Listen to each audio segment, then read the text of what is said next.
ਸਤਿ ਸ਼੍ਰੀ ਅਕਾਲ ਜੀ। ਸਭ ਤੋਂ ਪਹਿਲਾਂ ਤਾਂ ਇਹੀ ਕਹਿਣਾ ਚਾਹੁੰਦੇ ਆ ਕਿ ਜਿਹੜੀਆਂ ਗੱਲਾਂ ਬਾਤਾਂ ਅਸੀਂ ਵੋਟਾਂ ਤੋਂ ਪਹਿਲਾਂ ਕਹਿੰਦੇ ਰਹੇ ਕਿ ਇਹ ਪਾਰਟੀ ਜਿਹੜੀ ਇਹ ਦਿੱਲੀ ਤੋਂ ਚੱਲਣੀ ਹੈ, ਜੇ ਸਰਕਾਰ ਬਣ ਵੀ ਜਾਂਦੀ ਹੈ ਉਹ ਦਿੱਲੀ ਤੋਂ ਕਾਰਵਾਈ ਹੋਣੀ ਆ, ਉਹ ਤੇ ਅੱਜ ਮੋਹਰ ਹੈ ਜਿਹੜੀ ਉਹ ਲੱਗ ਚੁੱਕੀ ਆ। ਇਹ ਪਹਿਲੀ ਵਾਰੀ ਹੋਇਆ ਹੈ ਪੰਜਾਬ ਦੇ ਇਤਿਹਾਸ ਦੇ ਵਿੱਚ ਸੰਵਿਧਾਨਕ ਤੌਰ ਤੇ। ਵੈਸੇ ਤਾਂ ਸਾਰੀਆਂ ਪਾਰਟੀਆਂ ਚਾਹੇ ਇੱਥੇ ਬਾਦਲ ਰਹੇ ਹੋਣ ਉਹ ਵੀ ਬੀਜੇਪੀ ਦੀ ਸਲਾਹ ਨਾਲ ਚੱਲਦੇ ਸੀ, ਚਾਹੇ ਕਾਂਗਰਸ ਰਹੀ ਹੋਵੇ ਉਹ ਵੀ ਆਪਣੇ ਜਿਹੜੇ ਉਹਨਾਂ ਦੇ ਉੱਪਰ ਬੈਠੇ ਸੀਗੇ ਹਾਈ ਕਮਾਂਡ ਉਹਦੇ ਹਿਸਾਬ ਨਾਲ ਚੱਲਦੇ ਸੀ। ਪਰ ਸੰਵਿਧਾਨਕ ਤੌਰ ਤੇ ਕਮੇਟੀ ਬਣਾ ਕੇ ਉਹਦਾ ਚੇਅਰਮੈਨ ਰਾਘਵ ਚੱਡੇ ਨੂੰ ਲਾਤਾ, ਇਹ ਪਹਿਲੀ ਵਾਰੀ ਹੋਇਆ। ਤੇ ਪਹਿਲੀ ਵਾਰੀ ਹੋਇਆ ਕਿ ਰਾਜ ਸਭਾ ਦਾ ਮੈਂਬਰ ਪੰਜਾਬ ਸਰਕਾਰ ਦੀ ਜਿਹੜੀ ਨਿੱਜੀ ਮਲਕੀਅਤ ਹੈ 50 ਨੰਬਰ ਕੋਠੀ ਸੁਖਜਿੰਦਰ ਰੰਧਾਵੇ ਵਾਲੀ, ਉਹ ਉਹਦੇ ਕੋਲੇ ਹੈ ਤੇ 5-5 6-6 ਗਾਰਦਾਂ ਕੱਲੀ ਕੋਠੀ 'ਚ ਹੈ, 300-400 ਗਨਮੈਨ ਅੱਡ ਹੈ। ਤੇ ਉਹਦਾ ਗਾਹਾਂ ਪੀਏ ਆਈਟੀ ਸੈੱਲ ਦਾ ਮੈਂਬਰ ਬਣਾ ਕੇ, ਆਈਟੀ ਸੈੱਲ ਦੀ ਮੈਂ ਜਿਹੜੀ ਗੱਲ ਕਰਦਾ ਬਥੇਰੇ ਹੁਣ ਇਹਨਾਂ ਦੇ ਆਈਟੀ ਸੈੱਲ ਵਾਲੇ ਸਾਨੂੰ ਬੁਰਾ ਭਲਾ ਕਹਿਣਗੇ, ਉਹ ਆਈਟੀ ਸੈੱਲ ਇਹਦਾ ਜਿਹੜਾ ਪੀਏ ਆ ਰਾਘਵ ਚੱਡੇ ਦਾ ਮੁਹੰਮਦ ਜ਼ੈਦੀ, ਉਹਨੂੰ ਮੈਂਬਰ ਬਣਾ ਕੇ ਆਈਟੀ ਸੈੱਲ ਦਾ ਲੱਖ ਰੁਪਇਆ ਤਨਖਾਹ, ਉਹ ਵੀ ਪੰਜਾਬ ਸਰਕਾਰ ਦੇ ਖਜ਼ਾਨੇ ਤੋਂ ਲੋਕਾਂ ਦਾ ਪੈਸਾ ਉਹ ਵੀ ਦਿੱਤਾ ਜਾ ਰਿਹਾ। ਅਸੀਂ ਮਿਲ ਕੇ ਆਏ ਆ ਮੁੱਖ ਮੰਤਰੀ ਨੂੰ, ਉਹਦੇ ਵੀ ਇਹੀ ਗੱਲਾਂ ਦਾ ਜ਼ਿਕਰ ਹੋਇਆ ਕਿ ਪੰਜਾਬ ਤੋਂ ਚਲਾ, ਪੰਜਾਬ ਨੇ ਤੈਨੂੰ ਵੋਟ ਪਾਈ ਹੈ, ਕਿਸੇ ਚੱਡੇ ਕਿਸੇ ਕੇਜਰੀਵਾਲ ਨੂੰ ਨਹੀਂ। ਪਰ ਜੇ ਪੰਜਾਬ ਦਿੱਲੀ ਤੋਂ ਚੱਲਣਾ ਹੈ, ਦਿੱਲੀ ਨੀਤੀਆਂ ਤੈਅ ਕਰੂਗੀ, ਫਿਰ ਨਾ ਤੈਨੂੰ ਪੰਜਾਬ ਦੇ ਲੋਕਾਂ ਨੇ ਪੰਜਾਬ ਜੋਗਰਾ ਭਰਾਵਾ, ਤੇ ਨਾ ਤੈਨੂੰ ਦਿੱਲੀ ਵਾਲਿਆਂ ਨੇ ਦਿੱਲੀ ਜੋਗਰਾ ਰਹਿਣ ਨਹੀਂ ਦੇਣਾ। ਕੌਣ ਆ ਰਾਘਵ ਚੱਡਾ ਜੀ? ਰਾਘਵ ਚੱਡੇ ਨੂੰ ਕੀ ਪਤਾ ਸਾਡੀ ਕੀ ਤਸਵੀਰ ਆ, ਸਾਡੀਆਂ ਕੀ ਸਮੱਸਿਆਵਾਂ ਨੇ, ਸਾਡੇ ਕੀ ਮਸਲੇ ਨੇ, ਸਾਡੀਆਂ ਬੋਲੀਆਂ ਦੇ, ਸਾਡੇ ਪਾਣੀਆਂ ਦੇ, ਸਾਡੇ ਡੈਮਾਂ ਦੇ, ਸਾਡੀਆਂ ਯੂਨੀਵਰਸਿਟੀਆਂ ਦੇ। ਉਹ ਤਾਂ ਇੱਕ ਤਰੀਕੇ ਦੇ ਨਾਲ ਉਹਨਾਂ ਨੇ ਭਗਵੰਤ ਮਾਨ ਦੇ ਸਿਰ ਤੇ ਬੰਦਾ ਬਿਠਾਤਾ। ਭਗਵੰਤ ਮਾਨ ਸਿਰਫ ਰਬੜ ਦੀ ਮੋਹਰ ਹੋ, ਯਾਦ ਰੱਖਿਓ ਮੇਰੀ ਗੱਲ। ਸਾਰੀਆਂ ਨੀਤੀਆਂ ਜੋ ਪੰਜਾਬ 'ਚ ਕੰਮ ਕਰਨਾ ਉਹ ਰਾਘਵ ਚੱਡਾ ਉਹ ਕੇਜਰੀਵਾਲ ਕਰਨਗੇ।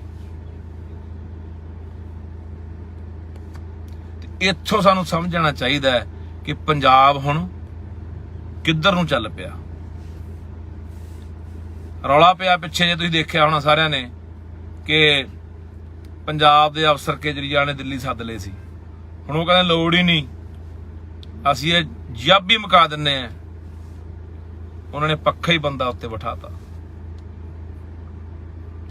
ਹੁਣ ਤੁਸੀਂ ਸਵਾਲ ਜਵਾਬ ਇਸ ਤਰ੍ਹਾਂ ਦੇ ਬਹੁਤ ਕਰਨੇ ਵੀ ਦੇਖੋ ਜੀ ਇਹ ਤਾਂ ਫੇਰ ਕੀ ਹੋ ਗਿਆ, ਪਹਿਲਾਂ ਵਾਲੇ ਵੀ ਉੱਥੋਂ ਚੱਲਦੇ ਸੀ, ਉਹ ਵੀ ਇੱਥੋਂ ਚੱਲਦੇ ਸੀਗੇ, ਉਹਨਾਂ ਨੇ ਐ ਕੀਤਾ, ਉਹਨਾਂ ਨੇ ਐ ਕੀਤਾ। ਤੁਸੀਂ ਜਿੰਨੇ ਵੀ ਆਮ ਆਦਮੀ ਪਾਰਟੀ ਨਾਲ ਜੁੜੇ ਹੋਏ ਲੋਕ ਨੇ, ਗਲਤ ਨੂੰ ਗਲਤ ਕਹਿਣ ਦੀ ਬਜਾਏ ਆਪਾਂ ਦੂਜਿਆਂ ਨੂੰ ਗਲਤ ਕਹਿਣ ਲੱਗ ਜਾਂਦੇ। ਬਾਦਲਾਂ ਨੇ ਐ ਕੀਤਾ, ਕਾਂਗਰਸੀਆਂ ਨੇ ਐ ਕੀਤਾ ਇੰਨੇ ਸਾਲ। ਜੀ ਉਹਨਾਂ ਨੇ ਐ ਕੀਤਾ ਤਾਂਹੀਓ ਲੋਕਾਂ ਨੇ ਆਮ ਆਦਮੀ ਪਾਰਟੀ ਦੇ 92 ਬੰਦੇ ਜਿਤਾਏ ਐ। ਫਿਰ ਜੇ ਤੁਸੀਂ ਵੀ ਉਹੀ ਕੁਛ ਕਰਨਾ ਹੈ, ਫਿਰ ਕਿਹੜੇ ਬਦਲਾਅ ਦੀਆਂ ਗੱਲਾਂ ਕਰਦੇ ਹੋ? ਫਿਰ ਫਰਕ ਕੀ ਰਹਿ ਗਿਆ? ਫਿਰ ਕਿਹੜੇ ਇਨਕਲਾਬ ਦੀਆਂ ਗੱਲਾਂ ਕਰਦੇ ਹੋ? ਸੋ ਇਸ ਕਰਕੇ ਇਹ ਤੁਸੀਂ ਦੇਖੋਗੇ ਹੁਣ ਆਉਣ ਵਾਲੇ ਦਿਨਾਂ ਦੇ ਵਿੱਚ ਕਿ ਇੱਥੋਂ ਪੰਜਾਬ ਦਾ ਪੈਸਾ, ਜਿਹੜਾ ਪੰਜਾਬ ਦਾ ਪੈਸਾ, ਉਹਦੀ ਦੁਰਵਰਤੋਂ ਕਰਕੇ, ਪੰਜਾਬ ਦੀ ਜਿੰਨੀ ਮਸ਼ੀਨਰੀ ਆ ਉਹਦੀ ਦੁਰਵਰਤੋਂ ਕਰਕੇ ਕਿਵੇਂ ਦੂਜੇ ਸੂਬਿਆਂ ਦੀਆਂ ਚੋਣਾਂ ਜਿੱਤਣ ਲਈ ਇਹ ਜ਼ੋਰ ਲਾਉਣਗੇ। ਜਿਵੇਂ ਗੁਜਰਾਤ ਆ, ਹਿਮਾਚਲ ਹੈ। ਅਸਲ ਟੇਕ ਕੇਜਰੀਵਾਲ ਦੀ ਕਿ ਮੈਂ 24 ਦੇ ਵਿੱਚ ਪ੍ਰਧਾਨ ਮੰਤਰੀ ਬਣ ਕਿਸੇ ਨੂੰ ਕੋਈ ਤਕਲੀਫ ਨਹੀਂ, ਆਪਦੇ ਸਿਰ ਤੇ ਬਣ। ਸਾਡਾ ਪੈਸਾ ਤੂੰ ਤਾਮਿਲਨਾਡੂ ਦੇ, ਗੁਜਰਾਤ ਦੇ, ਹਿਮਾਚਲ ਦੇ ਅਖਬਾਰਾਂ ਦੇ ਵਿੱਚ ਇਸ਼ਤਿਹਾਰ ਦੇ ਕੇ ਕਰੋੜਾਂ ਰੁਪਈਆ ਲਾ ਰਹੇ ਹੈ। ਪੈਸਾ ਸਾਡਾ ਹੈ, ਸਾਡੀ ਮਸ਼ੀਨਰੀ, ਸਾਡੇ ਗੱਡੀਆਂ, ਸਾਡੇ ਸਾਧਨ। ਆਮ ਆਦਮੀ ਪਾਰਟੀ ਦਾ ਪ੍ਰਚਾਰ ਕਰਨ ਲਈ ਸਰਕਾਰੀ ਉਹ ਹਿਮਾਚਲ ਜਾਂਦੇ ਨੇ, ਉਹ ਪੈਸਾ ਸਾਡਾ ਹੈ। ਉਹ ਲੋਕਾਂ ਦੀ ਜੇਬ ਚੋਂ ਟੈਕਸ ਜਾਂਦਾ, ਉਹ ਪੈਸਾ ਸਾਡੇ ਤੇ ਲੱਗਣਾ ਚਾਹੀਦਾ, ਨਾ ਕਿ ਕਿਸੇ ਤੁਹਾਡੇ ਨਿੱਜੀ ਆਪਣੀ ਪਾਰਟੀ ਦੇ ਕੰਮ ਤੇ। ਇਸ ਕਰਕੇ ਆਪਾਂ ਇਦੋਂ ਪਹਿਲਾਂ ਵੀ ਦੇਖਿਆ, ਸਾਰੇ ਪੰਜਾਬ ਨੇ ਥੂ ਥੂ ਕੀਤੀ, ਸਾਰੇ ਪੰਜਾਬ ਨੇ ਲਾਹਨਤਾਂ ਪਾਈਆਂ ਜਿੱਦੇ ਵਿਧਾਨ ਸਭਾ ਲਈ ਵੱਖਰੀ ਜਗ੍ਹਾ ਚੰਡੀਗੜ੍ਹ ਦੇ ਵਿੱਚ ਪੰਜਾਬ ਦੇ ਮੁੱਖ ਮੰਤਰੀ ਨੇ ਮੰਗੀ ਹੈ ਕਿ ਤੂੰ ਆਪਣੇ ਘਰ ਦੇ ਵਿੱਚ ਹੀ ਜਗ੍ਹਾ ਮੰਗ ਰਿਹਾ, ਮੈਨੂੰ ਕਮਰਾ ਪਾਉਣ ਨੂੰ, ਖੁੰਝੇ ਤੇ ਕਮਰਾ ਪਾਉਣ ਨੂੰ ਥਾਂ ਦੇ ਦਿਓ। ਚੰਡੀਗੜ੍ਹ ਸਾਡਾ ਹੈ, ਤੂੰ ਤਾਂ ਖੁਦ ਦਾਅਵਾ ਕਮਜ਼ੋਰ ਕਰ ਰਿਹਾ। 30 ਅਪ੍ਰੈਲ ਨੂੰ ਜਦ ਦਿੱਲੀ ਦੇ ਵਿੱਚ ਚੀਫ ਜਸਟਿਸ ਦਾ, ਜਿਹੜਾ ਭਾਰਤ ਦਾ ਜਿਹੜਾ ਸਭ ਤੋਂ ਵੱਡਾ ਜੱਜ ਹੈ, ਉਹਦੀ ਜਦੋਂ ਸੂਬਿਆਂ ਦੇ ਮੁੱਖ ਮੰਤਰੀਆਂ ਨਾਲ ਮੀਟਿੰਗ ਹੁੰਦੀ ਹੈ 30 ਅਪ੍ਰੈਲ ਨੂੰ ਹੋਈ ਸੀ ਦਿੱਲੀ, ਜਿਹਦੇ ਵਿੱਚ ਪੰਜਾਬ ਦੇ ਮੁੱਖ ਮੰਤਰੀ ਭਗਵੰਤ ਸਿੰਘ ਮਾਨ ਵੀ ਗਏ ਸੀ।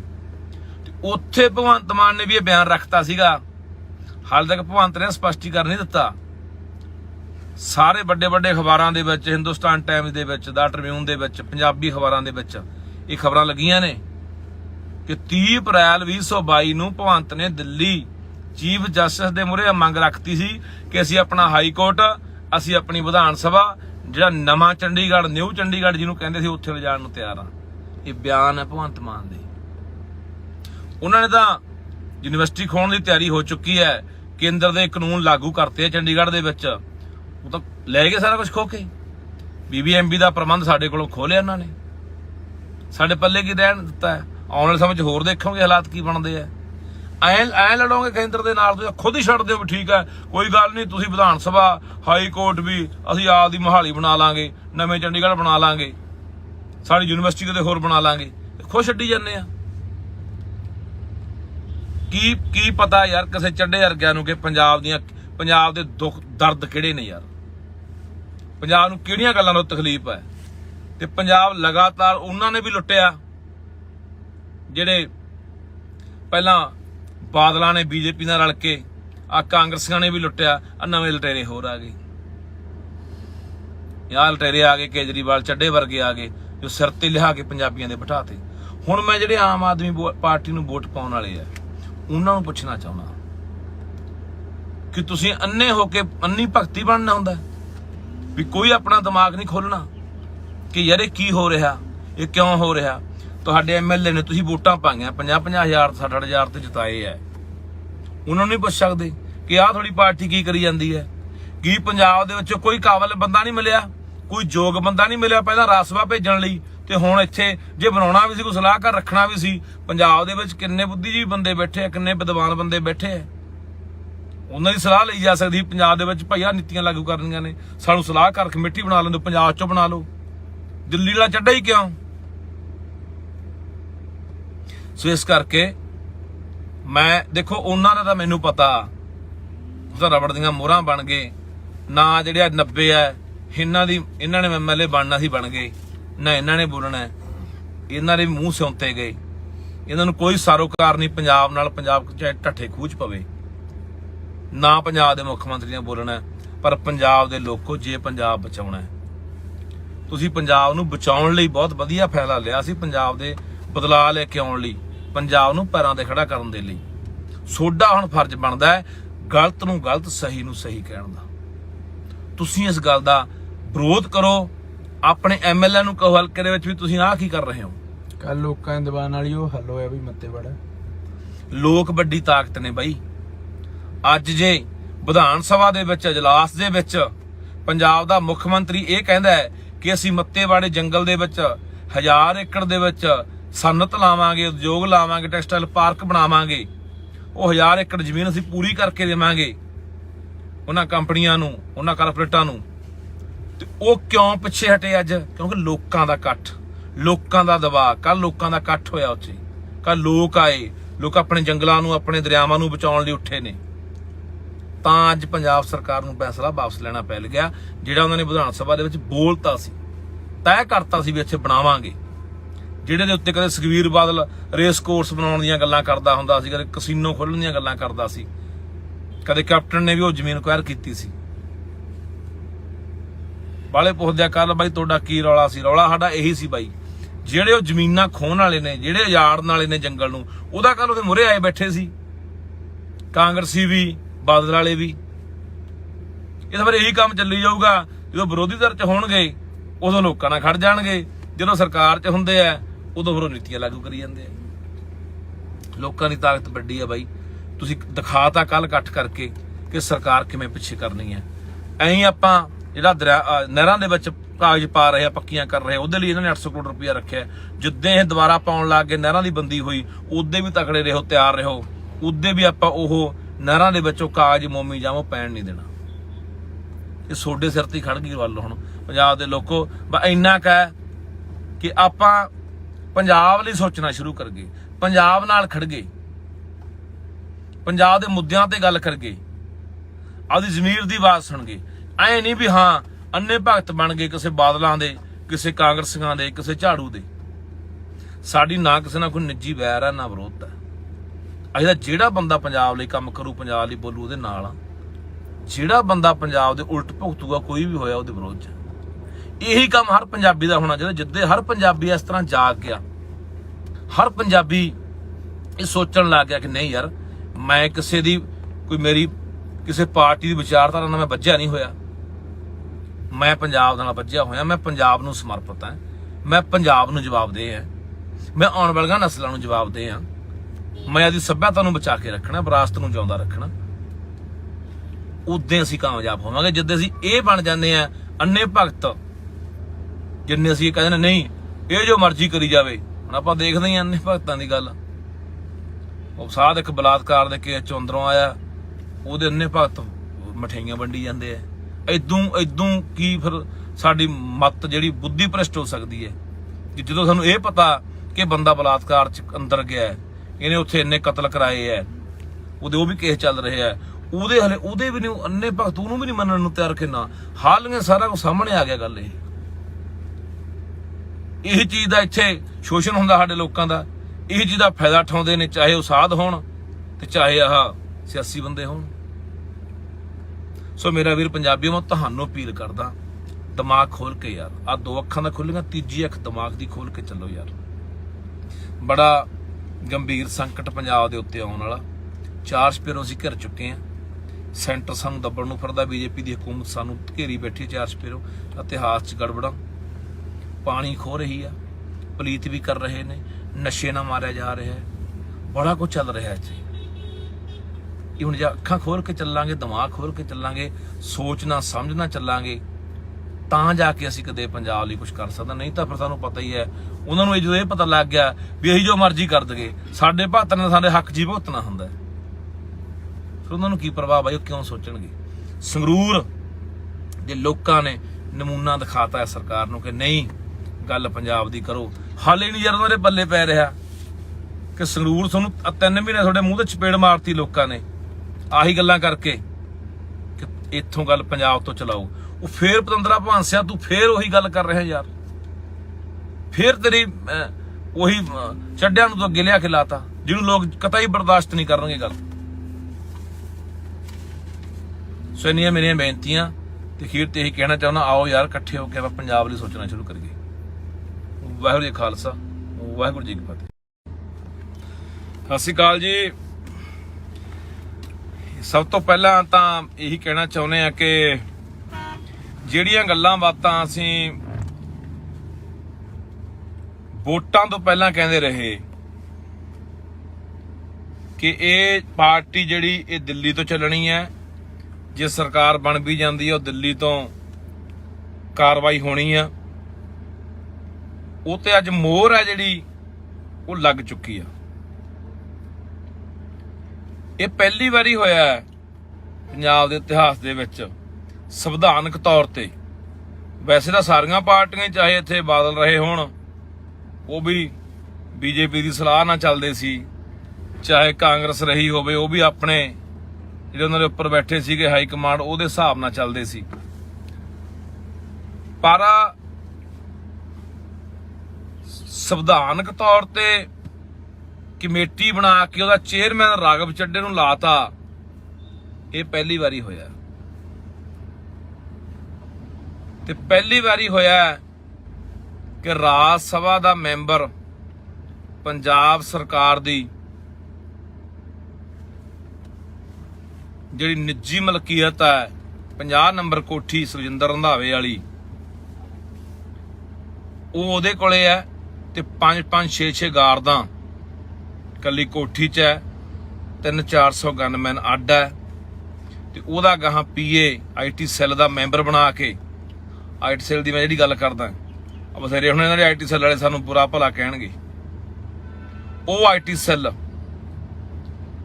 ਇਹਦਾ ਜਿਹੜਾ ਪੀਏ ਆ ਰਾਘਵ ਚੱਡੇ ਦਾ ਮੁਹੰਮਦ ਜ਼ੈਦੀ, ਉਹਨੂੰ ਮੈਂਬਰ ਬਣਾ ਕੇ ਆਈਟੀ ਸੈੱਲ ਦਾ ਲੱਖ ਰੁਪਇਆ ਤਨਖਾਹ, ਉਹ ਵੀ ਪੰਜਾਬ ਸਰਕਾਰ ਦੇ ਖਜ਼ਾਨੇ ਤੋਂ ਲੋਕਾਂ ਦਾ ਪੈਸਾ ਉਹ ਵੀ ਦਿੱਤਾ ਜਾ ਰਿਹਾ।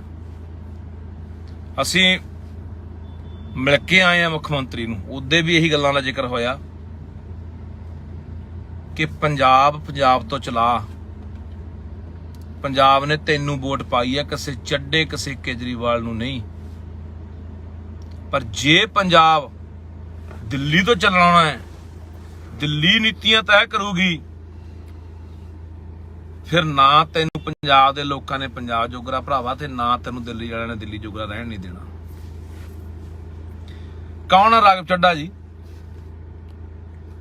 ਰਾਘਵ ਚੱਡੇ ਨੂੰ ਕੀ ਪਤਾ ਸਾਡੀ ਕੀ ਤਸਵੀਰ ਹੈ, ਸਾਡੀਆਂ ਕੀ ਸਮੱਸਿਆਵਾਂ ਨੇ, ਸਾਡੇ ਕੀ ਮਸਲੇ ਨੇ, ਸਾਡੀਆਂ ਬੋਲੀਆਂ ਦੇ,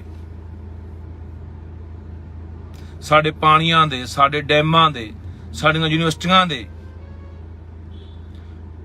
ਉਹ ਤਾਂ ਇੱਕ ਤਰੀਕੇ ਦੇ ਨਾਲ ਉਹਨਾਂ ਨੇ ਭਗਵੰਤ ਮਾਨ ਦੇ ਸਿਰ ਤੇ ਬੰਦਾ ਬਿਠਾਤਾ। ਭਗਵੰਤ ਮਾਨ ਸਿਰਫ ਰਬੜ ਦੀ ਮੋਹਰ ਹੋ, ਯਾਦ ਰੱਖਿਓ ਮੇਰੀ ਗੱਲ। ਸਾਰੀਆਂ ਨੀਤੀਆਂ ਜੋ ਪੰਜਾਬ 'ਚ ਕੰਮ ਕਰਨਾ ਉਹ ਰਾਘਵ ਚੱਡਾ ਉਹ ਕੇਜਰੀਵਾਲ ਕਰਨਗੇ। ਤੇ ਇੱਥੋਂ ਸਾਨੂੰ ਸਮਝਣਾ ਚਾਹੀਦਾ ਹੈ ਕਿ ਪੰਜਾਬ ਹੁਣ ਕਿੱਧਰ ਨੂੰ ਚੱਲ ਪਿਆ। ਰੌਲਾ ਪਿਆ ਪਿੱਛੇ, ਜੇ ਤੁਸੀਂ ਦੇਖਿਆ ਹੋਣਾ ਸਾਰਿਆਂ ਨੇ, ਕਿ ਪੰਜਾਬ ਦੇ ਅਫਸਰ ਕੇਜਰੀਵਾਲ ਨੇ ਦਿੱਲੀ ਸੱਦ ਲਏ ਸੀ। ਹੁਣ ਉਹ ਕਹਿੰਦੇ ਲੋੜ ਹੀ ਨਹੀਂ, ਅਸੀਂ ਇਹ ਜੱਬ ਹੀ ਮੁਕਾ ਦਿੰਨੇ ਆ। ਉਹਨਾਂ ਨੇ ਪੱਖਾ ਹੀ ਬੰਦਾ ਉੱਤੇ ਬਿਠਾਤਾ। ਹੁਣ ਤੁਸੀਂ ਸਵਾਲ ਜਵਾਬ ਇਸ ਤਰ੍ਹਾਂ ਦੇ ਵੀ ਬਹੁਤ ਕਰਨੇ ਵੀ ਦੇਖੋ ਜੀ ਇਹ ਤਾਂ ਫਿਰ ਕੀ ਹੋ ਗਿਆ, ਪਹਿਲਾਂ ਵਾਲੇ ਵੀ ਉੱਥੋਂ ਚੱਲਦੇ ਸੀ, ਉਹ ਵੀ ਇੱਥੋਂ ਚੱਲਦੇ ਸੀਗੇ, ਉਹਨਾਂ ਨੇ ਐ ਕੀਤਾ, ਉਹਨਾਂ ਨੇ ਐ ਕੀਤਾ। ਤੁਸੀਂ ਜਿੰਨੇ ਵੀ ਆਮ ਆਦਮੀ ਪਾਰਟੀ ਨਾਲ ਜੁੜੇ ਹੋਏ ਲੋਕ ਨੇ, ਗਲਤ ਨੂੰ ਗਲਤ ਕਹਿਣ ਦੀ ਬਜਾਏ ਆਪਾਂ ਦੂਜਿਆਂ ਨੂੰ ਗਲਤ ਕਹਿਣ ਲੱਗ ਜਾਂਦੇ। ਬਾਦਲਾਂ ਨੇ ਐ ਕੀਤਾ, ਕਾਂਗਰਸੀਆਂ ਨੇ ਐ ਕੀਤਾ ਇੰਨੇ ਸਾਲ। ਜੀ ਉਹਨਾਂ ਨੇ ਐ ਕੀਤਾ ਤਾਂਹੀਓ ਲੋਕਾਂ ਨੇ ਆਮ ਆਦਮੀ ਪਾਰਟੀ ਦੇ 92 ਬੰਦੇ ਜਿਤਾਏ ਐ। ਫਿਰ ਜੇ ਤੁਸੀਂ ਵੀ ਉਹੀ ਕੁਝ ਕਰਨਾ ਹੈ, ਫਿਰ ਕਿਹੜੇ ਬਦਲਾਅ ਦੀਆਂ ਗੱਲਾਂ ਕਰਦੇ ਹੋ? ਫਿਰ ਫਰਕ ਕੀ ਰਹਿ ਗਿਆ? ਫਿਰ ਕਿਹੜੇ ਇਨਕਲਾਬ ਦੀਆਂ ਗੱਲਾਂ ਕਰਦੇ ਹੋ? ਸੋ ਇਸ ਕਰਕੇ ਇਹ ਤੁਸੀਂ ਦੇਖੋਗੇ ਹੁਣ ਆਉਣ ਵਾਲੇ ਦਿਨਾਂ ਦੇ ਵਿੱਚ ਕਿ ਇੱਥੋਂ ਪੰਜਾਬ ਦਾ ਪੈਸਾ, ਜਿਹੜਾ ਪੰਜਾਬ ਦਾ ਪੈਸਾ, ਉਹਦੀ ਦੁਰਵਰਤੋਂ ਕਰਕੇ, ਪੰਜਾਬ ਦੀ ਜਿੰਨੀ ਮਸ਼ੀਨਰੀ ਆ ਉਹਦੀ ਦੁਰਵਰਤੋਂ ਕਰਕੇ ਕਿਵੇਂ ਦੂਜੇ ਸੂਬਿਆਂ ਦੀਆਂ ਚੋਣਾਂ ਜਿੱਤਣ ਲਈ ਇਹ ਜ਼ੋਰ ਲਾਉਣਗੇ, ਜਿਵੇਂ ਗੁਜਰਾਤ ਆ, ਹਿਮਾਚਲ ਹੈ। ਅਸਲ ਟੇਕ ਕੇਜਰੀਵਾਲ ਦੀ ਕਿ ਮੈਂ 24 ਦੇ ਵਿੱਚ ਪ੍ਰਧਾਨ ਮੰਤਰੀ ਬਣ, ਕਿਸੇ ਨੂੰ ਕੋਈ ਤਕਲੀਫ ਨਹੀਂ, ਆਪਦੇ ਸਿਰ ਤੇ ਬਣ। ਸਾਡਾ ਪੈਸਾ ਤੂੰ ਤਾਮਿਲਨਾਡੂ ਦੇ, ਗੁਜਰਾਤ ਦੇ, ਹਿਮਾਚਲ ਦੇ ਅਖਬਾਰਾਂ ਦੇ ਵਿੱਚ ਇਸ਼ਤਿਹਾਰ ਦੇ ਕੇ ਕਰੋੜਾਂ ਰੁਪਈਆ ਲਾ ਰਹੇ ਹੈ। ਪੈਸਾ ਸਾਡਾ ਹੈ, ਸਾਡੀ ਮਸ਼ੀਨਰੀ, ਸਾਡੀਆਂ ਗੱਡੀਆਂ, ਸਾਡੇ ਸਾਧਨ। ਆਮ ਆਦਮੀ ਪਾਰਟੀ ਦਾ ਪ੍ਰਚਾਰ ਕਰਨ ਲਈ ਸਰਕਾਰੀ ਉਹ ਹਿਮਾਚਲ ਜਾਂਦੇ ਨੇ, ਉਹ ਪੈਸਾ ਸਾਡਾ ਹੈ।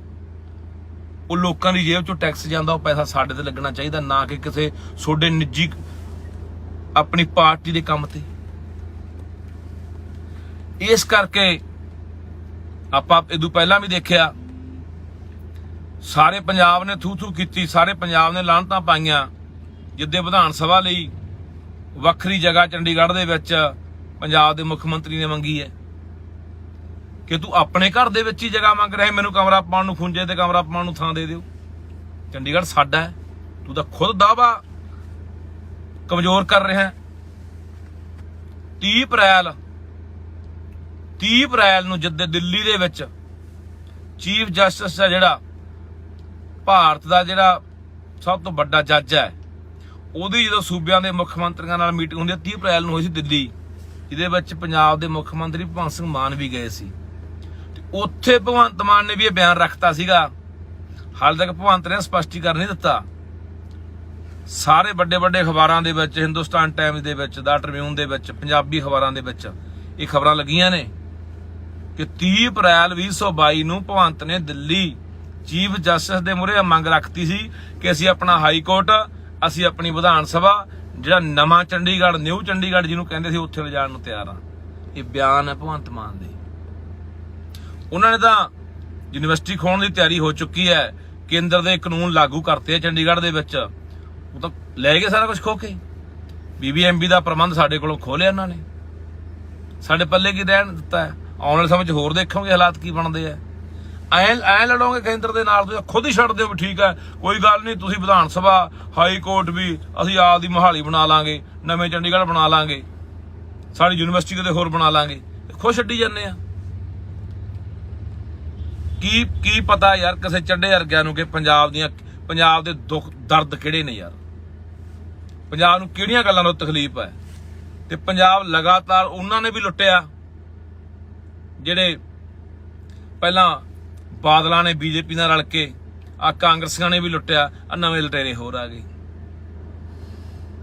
ਲਟੇਰੇ ਆ ਗਏ, ਕੇਜਰੀਵਾਲ ਚੱਡੇ ਵਰਗੇ ਆ ਗਏ ਜੋ ਸਿਰ ਤੇ ਲਿਆ ਕੇ ਪੰਜਾਬੀਆਂ ਦੇ ਬਿਠਾਤੇ। ਹੁਣ ਮੈਂ ਜਿਹੜੇ ਆਮ ਆਦਮੀ ਪਾਰਟੀ ਨੂੰ ਵੋਟ ਪਾਉਣ ਵਾਲੇ ਆ ਉਹਨਾਂ ਨੂੰ ਪੁੱਛਣਾ ਚਾਹੁੰਦਾ ਕਿ ਤੁਸੀਂ ਅੰਨੇ ਹੋ ਕੇ ਅੰਨੀ ਭਗਤੀ ਬਣਨਾ ਹੁੰਦਾ ਵੀ ਕੋਈ ਆਪਣਾ ਦਿਮਾਗ ਨਹੀਂ ਖੋਲਣਾ ਕਿ ਯਾਰ ਇਹ ਕੀ ਹੋ ਰਿਹਾ, ਇਹ ਕਿਉਂ ਹੋ ਰਿਹਾ। ਤੁਹਾਡੇ MLA ਨੇ ਤੁਸੀਂ ਵੋਟਾਂ ਪਾਈਆਂ 50,000 60,000 ਤੇ ਜਿਤਾਏ ਐ, ਉਹਨਾਂ ਨੂੰ ਨਹੀਂ ਪੁੱਛ ਸਕਦੇ ਕਿ ਆਹ ਥੋੜੀ ਪਾਰਟੀ ਕੀ ਕਰੀ ਜਾਂਦੀ ਹੈ। ਕੀ ਪੰਜਾਬ ਦੇ ਵਿੱਚ ਕੋਈ ਕਾਬਲ ਬੰਦਾ ਨਹੀਂ ਮਿਲਿਆ, ਕੋਈ ਯੋਗ ਬੰਦਾ ਨਹੀਂ ਮਿਲਿਆ ਪਹਿਲਾਂ ਰਾਸਵਾ ਭੇਜਣ ਲਈ, ਤੇ ਹੁਣ ਇੱਥੇ ਜੇ ਬਣਾਉਣਾ ਵੀ ਸੀ, ਕੋਈ ਸਲਾਹਕਾਰ ਰੱਖਣਾ ਵੀ ਸੀ, ਪੰਜਾਬ ਦੇ ਵਿੱਚ ਕਿੰਨੇ ਬੁੱਧੀਜੀਵੀ ਬੰਦੇ ਬੈਠੇ ਆ, ਕਿੰਨੇ ਵਿਦਵਾਨ ਬੰਦੇ ਬੈਠੇ ਆ, ਉਹਨਾਂ ਦੀ ਸਲਾਹ ਲਈ ਜਾ ਸਕਦੀ। ਪੰਜਾਬ ਦੇ ਵਿੱਚ ਭਈਆ ਨੀਤੀਆਂ ਲਾਗੂ ਕਰਨੀਆਂ ਨੇ, ਸਾਨੂੰ ਸਲਾਹਕਾਰ ਕਮੇਟੀ ਬਣਾ ਲੈਂਦੇ, ਪੰਜਾਬ ਚੋਂ ਬਣਾ ਲਓ। ਦਿੱਲੀ ਵਾਲਾ ਚੱਡਾ ਹੀ ਕਿਉਂ? ਸੋ ਇਸ ਕਰਕੇ ਮੈਂ ਦੇਖੋ ਉਹਨਾਂ ਦਾ ਤਾਂ ਮੈਨੂੰ ਪਤਾ, ਉਹ ਰਬੜ ਦੀਆਂ ਮੋਹਰਾਂ ਬਣ ਗਏ ਨਾ। ਜਿਹੜੇ 90 ਹੈ ਇਹਨਾਂ ਨੇ MLA ਬਣਨਾ ਸੀ, ਬਣ ਗਏ ਨਾ। ਇਹਨਾਂ ਨੇ ਬੋਲਣਾ, ਇਹਨਾਂ ਦੇ ਮੂੰਹ ਸਿਉਂਤੇ ਗਏ। ਇਹਨਾਂ ਨੂੰ ਕੋਈ ਸਾਰੋਕਾਰ ਨਹੀਂ ਪੰਜਾਬ ਨਾਲ। ਪੰਜਾਬ ਚਾਹੇ ਢੱਠੇ ਖੂਚ ਪਵੇ ਨਾ, ਪੰਜਾਬ ਦੇ ਮੁੱਖ ਮੰਤਰੀ ਨੇ ਬੋਲਣਾ। ਪਰ ਪੰਜਾਬ ਦੇ ਲੋਕੋ, ਜੇ ਪੰਜਾਬ ਬਚਾਉਣਾ ਹੈ, ਤੁਸੀਂ ਪੰਜਾਬ ਨੂੰ ਬਚਾਉਣ ਲਈ ਬਹੁਤ ਵਧੀਆ ਫੈਸਲਾ ਲਿਆ ਸੀ। ਪੰਜਾਬ ਦੇ ਬਦਲਾਅ ਲੈ ਕੇ ਆਉਣ ਲਈ, ਪੰਜਾਬ ਨੂੰ ਪੈਰਾਂ ਤੇ ਖੜਾ ਕਰਨ ਦੇ ਲਈ ਤੁਹਾਡਾ ਹੁਣ ਫਰਜ਼ ਬਣਦਾ ਹੈ ਗਲਤ ਨੂੰ ਗਲਤ, ਸਹੀ ਨੂੰ ਸਹੀ ਕਹਿਣ ਦਾ। ਤੁਸੀਂ ਇਸ ਗੱਲ ਦਾ ਵਿਰੋਧ ਕਰੋ। ਆਪਣੇ MLA ਨੂੰ ਕਹੋ ਹਲਕੇ ਦੇ ਵਿੱਚ ਵੀ ਤੁਸੀਂ ਆਹ ਕੀ ਕਰ ਰਹੇ ਹੋ। ਕੱਲ ਲੋਕਾਂ ਦੇ ਦਬਾਅ ਨਾਲ ਹੀ ਉਹ ਹੱਲ ਹੋਇਆ ਵੀ ਮੱਤੇਵਾੜਾ। ਲੋਕ ਵੱਡੀ ਤਾਕਤ ਨੇ ਬਾਈ। ਅੱਜ ਜੇ ਵਿਧਾਨ ਸਭਾ ਦੇ ਵਿੱਚ ਅਜਲਾਸ ਦੇ ਵਿੱਚ ਪੰਜਾਬ ਦਾ ਮੁੱਖ ਮੰਤਰੀ ਇਹ ਕਹਿੰਦਾ ਹੈ ਕਿ ਅਸੀਂ ਮੱਤੇਵਾੜੇ ਜੰਗਲ ਦੇ ਵਿੱਚ 1000 ਏਕੜ ਦੇ ਵਿੱਚ ਸਨਅਤ ਲਾਵਾਂਗੇ, ਉਦਯੋਗ ਲਾਵਾਂਗੇ, ਟੈਕਸਟਾਈਲ ਪਾਰਕ ਬਣਾਵਾਂਗੇ, ਉਹ 1000 ਏਕੜ ਜ਼ਮੀਨ ਅਸੀਂ ਪੂਰੀ ਕਰਕੇ ਦੇਵਾਂਗੇ ਉਹਨਾਂ ਕੰਪਨੀਆਂ ਨੂੰ, ਉਹਨਾਂ ਕਾਰਪੋਰੇਟਾਂ ਨੂੰ, ਤੇ ਉਹ ਕਿਉਂ ਪਿੱਛੇ ਹਟੇ ਅੱਜ? ਕਿਉਂਕਿ ਲੋਕਾਂ ਦਾ ਇਕੱਠ, ਲੋਕਾਂ ਦਾ ਦਬਾਅ। ਕੱਲ ਲੋਕਾਂ ਦਾ ਇਕੱਠ ਹੋਇਆ ਉੱਥੇ, ਕੱਲ ਲੋਕ ਆਏ, ਲੋਕ ਆਪਣੇ ਜੰਗਲਾਂ ਨੂੰ, ਆਪਣੇ ਦਰਿਆਵਾਂ ਨੂੰ ਬਚਾਉਣ ਲਈ ਉੱਠੇ ਨੇ। ਤਾਂ ਅੱਜ ਪੰਜਾਬ ਸਰਕਾਰ ਨੂੰ ਫੈਸਲਾ ਵਾਪਸ ਲੈਣਾ ਪੈ ਗਿਆ, ਜਿਹੜਾ ਉਹਨਾਂ ਨੇ ਵਿਧਾਨ ਸਭਾ ਦੇ ਵਿੱਚ ਬੋਲਤਾ ਸੀ, ਤੈਅ ਕਰਤਾ ਸੀ ਵੀ ਇੱਥੇ ਬਣਾਵਾਂਗੇ। ਜਿਹੜੇ ਦੇ ਉੱਤੇ ਕਦੇ ਸੁਖਬੀਰ ਬਾਦਲ ਰੇਸ ਕੋਰਸ ਬਣਾਉਣ ਦੀਆਂ ਗੱਲਾਂ ਕਰਦਾ ਹੁੰਦਾ ਸੀ, ਕਦੇ ਕਸੀਨੋ ਖੋਲ੍ਹਣ ਦੀਆਂ ਗੱਲਾਂ ਕਰਦਾ ਸੀ, ਕਦੇ ਕੈਪਟਨ ਨੇ ਵੀ ਉਹ ਜ਼ਮੀਨ ਅਕਵਾਇਰ ਕੀਤੀ ਸੀ। ਬਾਲੇ ਪੁੱਛਦਿਆ ਕੱਲ ਬਾਈ ਤੁਹਾਡਾ ਕੀ ਰੌਲਾ ਸੀ? ਰੌਲਾ ਸਾਡਾ ਇਹੀ ਸੀ ਬਾਈ, ਜਿਹੜੇ ਉਹ ਜ਼ਮੀਨਾਂ ਖੋਹਣ ਵਾਲੇ ਨੇ, ਜਿਹੜੇ ਉਜਾੜਨ ਵਾਲੇ ਨੇ ਜੰਗਲ ਨੂੰ, ਉਹਦਾ ਕੱਲ ਉਹਦੇ ਮੂਹਰੇ ਆਏ ਬੈਠੇ ਸੀ ਕਾਂਗਰਸੀ ਵੀ, ਬਾਦਲ ਵਾਲੇ ਵੀ। ਇਹ ਤਾਂ ਫਿਰ ਇਹੀ ਕੰਮ ਚੱਲੀ ਜਾਊਗਾ। ਜਦੋਂ ਵਿਰੋਧੀ ਧਿਰ 'ਚ ਹੋਣਗੇ ਉਦੋਂ ਲੋਕਾਂ ਨਾਲ ਖੜ ਜਾਣਗੇ, ਜਦੋਂ ਸਰਕਾਰ 'ਚ ਹੁੰਦੇ ਆ ਉਦੋਂ ਫਿਰ ਉਹ ਨੀਤੀਆਂ ਲਾਗੂ ਕਰੀ ਜਾਂਦੇ ਆ। ਲੋਕਾਂ ਦੀ ਤਾਕਤ ਵੱਡੀ ਆ ਬਾਈ। ਤੁਸੀਂ ਦਿਖਾਤਾ ਕੱਲ ਇਕੱਠ ਕਰਕੇ ਕਿ ਸਰਕਾਰ ਕਿਵੇਂ ਪਿੱਛੇ ਕਰਨੀ ਹੈ। ਐਂ ਆਪਾਂ ਜਿਹੜਾ ਨਹਿਰਾਂ ਦੇ ਵਿੱਚ ਕਾਗਜ਼ ਪਾ ਰਹੇ ਆ, ਪੱਕੀਆਂ ਕਰ ਰਹੇ, ਉਹਦੇ ਲਈ ਇਹਨਾਂ ਨੇ 800 ਕਰੋੜ ਰੁਪਇਆ ਰੱਖਿਆ। ਜਿੱਦਾਂ ਇਹ ਦੁਬਾਰਾ ਪਾਉਣ ਲੱਗ ਗਏ, ਨਹਿਰਾਂ ਦੀ ਬੰਦੀ ਹੋਈ, ਉਦੋਂ ਵੀ ਤਕੜੇ ਰਹੋ, ਤਿਆਰ ਰਹੋ। ਉਦੋਂ ਵੀ ਆਪਾਂ ਉਹ ਨਹਿਰਾਂ ਦੇ ਵਿੱਚੋਂ ਕਾਗਜ਼ ਮੋਮੀ ਜਾਮੋ ਪੈਣ ਨਹੀਂ ਦੇਣਾ। ਇਹ ਸੋਡੇ ਸਿਰ ਤੇ ਖੜ ਗਈ ਗੱਲ ਹੁਣ ਪੰਜਾਬ ਦੇ ਲੋਕੋ। ਬਸ ਇੰਨਾ ਕੁ ਹੈ ਕਿ ਆਪਾਂ ਪੰਜਾਬ ਲਈ ਸੋਚਣਾ ਸ਼ੁਰੂ ਕਰ ਗਏ, ਪੰਜਾਬ ਨਾਲ ਖੜ ਗਏ, ਪੰਜਾਬ ਦੇ ਮੁੱਦਿਆਂ ਤੇ ਗੱਲ ਕਰ ਗਏ, ਆਪਦੀ ਜ਼ਮੀਰ ਦੀ ਆਵਾਜ਼ ਸੁਣ ਗਏ। ਐ ਨਹੀਂ ਵੀ ਹਾਂ ਅੰਨੇ ਭਗਤ ਬਣ ਗਏ ਕਿਸੇ ਬਾਦਲਾਂ ਦੇ, ਕਿਸੇ ਕਾਂਗਰਸੀਆਂ ਦੇ, ਕਿਸੇ ਝਾੜੂ ਦੇ। ਸਾਡੀ ਨਾ ਕਿਸੇ ਨਾਲ ਕੋਈ ਨਿੱਜੀ ਵੈਰ ਹੈ, ਨਾ ਵਿਰੋਧ ਹੈ। ਅਸੀਂ ਤਾਂ ਜਿਹੜਾ ਬੰਦਾ ਪੰਜਾਬ ਲਈ ਕੰਮ ਕਰੂ, ਪੰਜਾਬ ਲਈ ਬੋਲੂ, ਉਹਦੇ ਨਾਲ ਆ। ਜਿਹੜਾ ਬੰਦਾ ਪੰਜਾਬ ਦੇ ਉਲਟ ਭੁਗਤੂਗਾ, ਕੋਈ ਵੀ ਹੋਇਆ, ਉਹਦੇ ਵਿਰੋਧ 'ਚ। ਇਹੀ ਕੰਮ ਹਰ ਪੰਜਾਬੀ ਦਾ ਹੋਣਾ ਚਾਹੀਦਾ। ਜਿੱਦੇ ਹਰ ਪੰਜਾਬੀ ਇਸ ਤਰ੍ਹਾਂ ਜਾਗ ਗਿਆ, ਹਰ ਪੰਜਾਬੀ ਇਹ ਸੋਚਣ ਲੱਗ ਗਿਆ ਕਿ ਨਹੀਂ ਯਾਰ, ਮੈਂ ਕਿਸੇ ਦੀ ਕੋਈ ਮੇਰੀ ਕਿਸੇ ਪਾਰਟੀ ਦੀ ਵਿਚਾਰਧਾਰਾ ਨਾਲ ਮੈਂ ਵੱਜਿਆ ਨਹੀਂ ਹੋਇਆ, ਮੈਂ ਪੰਜਾਬ ਨਾਲ ਵੱਜਿਆ ਹੋਇਆ, ਮੈਂ ਪੰਜਾਬ ਨੂੰ ਸਮਰਪਿਤ ਹਾਂ, ਮੈਂ ਪੰਜਾਬ ਨੂੰ ਜਵਾਬਦੇਹ ਹਾਂ, ਮੈਂ ਆਉਣ ਵਾਲੀਆਂ ਨਸਲਾਂ ਨੂੰ ਜਵਾਬਦੇਹ ਹਾਂ, ਮੈਂ ਆਪਦੀ ਸੱਭਿਅਤਾ ਨੂੰ ਬਚਾ ਕੇ ਰੱਖਣਾ, ਵਿਰਾਸਤ ਨੂੰ ਜਿਉਂਦਾ ਰੱਖਣਾ। ਉਦੋਂ ਅਸੀਂ ਕਾਮਯਾਬ ਹੋਵਾਂਗੇ। ਜਿੱਦੇ ਅਸੀਂ ਇਹ ਬਣ ਜਾਂਦੇ ਆ ਅੰਨੇ ਭਗਤ, ਜਿੰਨੇ ਅਸੀਂ ਕਹਿੰਦੇ ਨੇ ਨਹੀਂ ਇਹ ਜੋ ਮਰਜ਼ੀ ਕਰੀ ਜਾਵੇ। ਹੁਣ ਆਪਾਂ ਦੇਖਦੇ ਹੀ ਅੰਨੇ ਭਗਤਾਂ ਦੀ ਗੱਲ, ਉਹ ਸਾਧ ਇੱਕ ਬਲਾਤਕਾਰ ਦੇ ਕੇਸ ਚੋਂ ਅੰਦਰੋਂ ਆਇਆ, ਉਹਦੇ ਅੰਨੇ ਭਗਤ ਮਠਿਆਈਆਂ ਵੰਡੀ ਜਾਂਦੇ ਆ। ਇਦੋਂ ਕੀ ਫਿਰ ਸਾਡੀ ਮੱਤ ਜਿਹੜੀ ਬੁੱਧੀ ਭ੍ਰਿਸ਼ਟ ਹੋ ਸਕਦੀ ਹੈ ਕਿ ਜਦੋਂ ਸਾਨੂੰ ਇਹ ਪਤਾ ਕਿ ਬੰਦਾ ਬਲਾਤਕਾਰ ਚ ਅੰਦਰ ਗਿਆ, ਇਹਨੇ ਉੱਥੇ ਇੰਨੇ ਕਤਲ ਕਰਾਏ ਹੈ, ਉਹਦੇ ਉਹ ਵੀ ਕੇਸ ਚੱਲ ਰਹੇ ਆ, ਉਹਦੇ ਹਲੇ ਉਹਦੇ ਵੀ ਨਹੀਂ ਅੰਨੇ ਭਗਤ ਉਹਨੂੰ ਵੀ ਨਹੀਂ ਮੰਨਣ ਨੂੰ ਤਿਆਰ। ਕਿੰਨਾ ਹਾਲੀਆਂ ਸਾਰਾ ਕੁਝ ਸਾਹਮਣੇ ਆ ਗਿਆ ਗੱਲ। ਇਹ ਚੀਜ਼ ਦਾ ਇੱਥੇ ਸ਼ੋਸ਼ਣ ਹੁੰਦਾ ਸਾਡੇ ਲੋਕਾਂ ਦਾ, ਇਹ ਚੀਜ਼ ਦਾ ਫਾਇਦਾ ਉਠਾਉਂਦੇ ਨੇ, ਚਾਹੇ ਉਹ ਸਾਧ ਹੋਣ ਤੇ ਚਾਹੇ ਆਹ ਸਿਆਸੀ ਬੰਦੇ ਹੋਣ। ਸੋ ਮੇਰਾ ਵੀਰ ਪੰਜਾਬੀਓ, ਮੈਂ ਤੁਹਾਨੂੰ ਅਪੀਲ ਕਰਦਾ, ਦਿਮਾਗ ਖੋਲ ਕੇ ਯਾਰ, ਆਹ ਦੋ ਅੱਖਾਂ ਦਾ ਖੁੱਲੀਆਂ, ਤੀਜੀ ਅੱਖ ਦਿਮਾਗ ਦੀ ਖੋਲ ਕੇ ਚੱਲੋ ਯਾਰ। ਬੜਾ ਗੰਭੀਰ ਸੰਕਟ ਪੰਜਾਬ ਦੇ ਉੱਤੇ ਆਉਣ ਵਾਲਾ। 4 ਸਪੇਰੋਂ ਅਸੀਂ ਘਿਰ ਚੁੱਕੇ ਹਾਂ। ਸੈਂਟਰ ਸਾਨੂੰ ਦੱਬਣ ਨੂੰ ਫਿਰਦਾ, ਬੀਜੇਪੀ ਦੀ ਹਕੂਮਤ ਸਾਨੂੰ ਘੇਰੀ ਬੈਠੀ। 4 ਸਪੇਰੋਂ ਇਤਿਹਾਸ 'ਚ ਗੜਬੜਾਂ, ਪਾਣੀ ਖੋ ਰਹੀ ਆ, ਪਲੀਤ ਵੀ ਕਰ ਰਹੇ ਨੇ, ਨਸ਼ੇ ਨਾਲ ਮਾਰਿਆ ਜਾ ਰਿਹਾ ਹੈ, ਬੜਾ ਕੁਝ ਚੱਲ ਰਿਹਾ ਇੱਥੇ। ਇਹ ਹੁਣ ਜੇ ਅੱਖਾਂ ਖੋਲ ਕੇ ਚੱਲਾਂਗੇ, ਦਿਮਾਗ ਖੋਲ ਕੇ ਚੱਲਾਂਗੇ, ਸੋਚਣਾ ਸਮਝਣਾ ਚੱਲਾਂਗੇ, ਤਾਂ ਜਾ ਕੇ ਅਸੀਂ ਕਦੇ ਪੰਜਾਬ ਲਈ ਕੁਝ ਕਰ ਸਕਦਾ। ਨਹੀਂ ਤਾਂ ਫਿਰ ਸਾਨੂੰ ਪਤਾ ਹੀ ਹੈ, ਉਹਨਾਂ ਨੂੰ ਜਦੋਂ ਇਹ ਪਤਾ ਲੱਗ ਗਿਆ ਵੀ ਅਸੀਂ ਜੋ ਮਰਜ਼ੀ ਕਰ ਦਗੇ, ਸਾਡੇ ਭਗਤਾਂ ਨੇ ਸਾਡੇ ਹੱਕ ਜੀ ਭੁਗਤਣਾ ਹੁੰਦਾ, ਫਿਰ ਉਹਨਾਂ ਨੂੰ ਕੀ ਪ੍ਰਭਾਵ ਆਈ, ਉਹ ਕਿਉਂ ਸੋਚਣਗੇ। ਸੰਗਰੂਰ ਦੇ ਲੋਕਾਂ ਨੇ ਨਮੂਨਾ ਦਿਖਾਤਾ ਹੈ ਸਰਕਾਰ ਨੂੰ ਕਿ ਨਹੀਂ, ਗੱਲ ਪੰਜਾਬ ਦੀ ਕਰੋ। ਹਾਲੇ ਨਹੀਂ ਯਾਰ ਉਹਨਾਂ ਦੇ ਪੱਲੇ ਪੈ ਰਿਹਾ ਕਿ ਸੰਗਰੂਰ ਤੁਹਾਨੂੰ 3 ਮਹੀਨੇ ਤੁਹਾਡੇ ਮੂੰਹ ਤੇ ਚਪੇੜ ਮਾਰਤੀ ਲੋਕਾਂ ਨੇ, ਆਹੀ ਗੱਲਾਂ ਕਰਕੇ ਕਿ ਇੱਥੋਂ ਗੱਲ ਪੰਜਾਬ ਤੋਂ ਚਲਾਓ।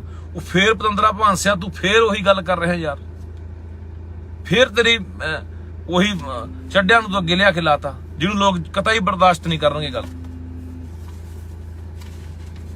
ਸੋ ਇੰਨੀਆਂ ਮੇਰੀਆਂ ਬੇਨਤੀਆਂ ਤੇ ਅਖੀਰ ਤੇ ਇਹੀ ਕਹਿਣਾ ਚਾਹੁੰਦਾ, ਆਓ ਯਾਰ ਇਕੱਠੇ ਹੋ ਕੇ ਆਪਾਂ ਪੰਜਾਬ ਲਈ ਸੋਚਣਾ ਸ਼ੁਰੂ ਕਰੀਏ।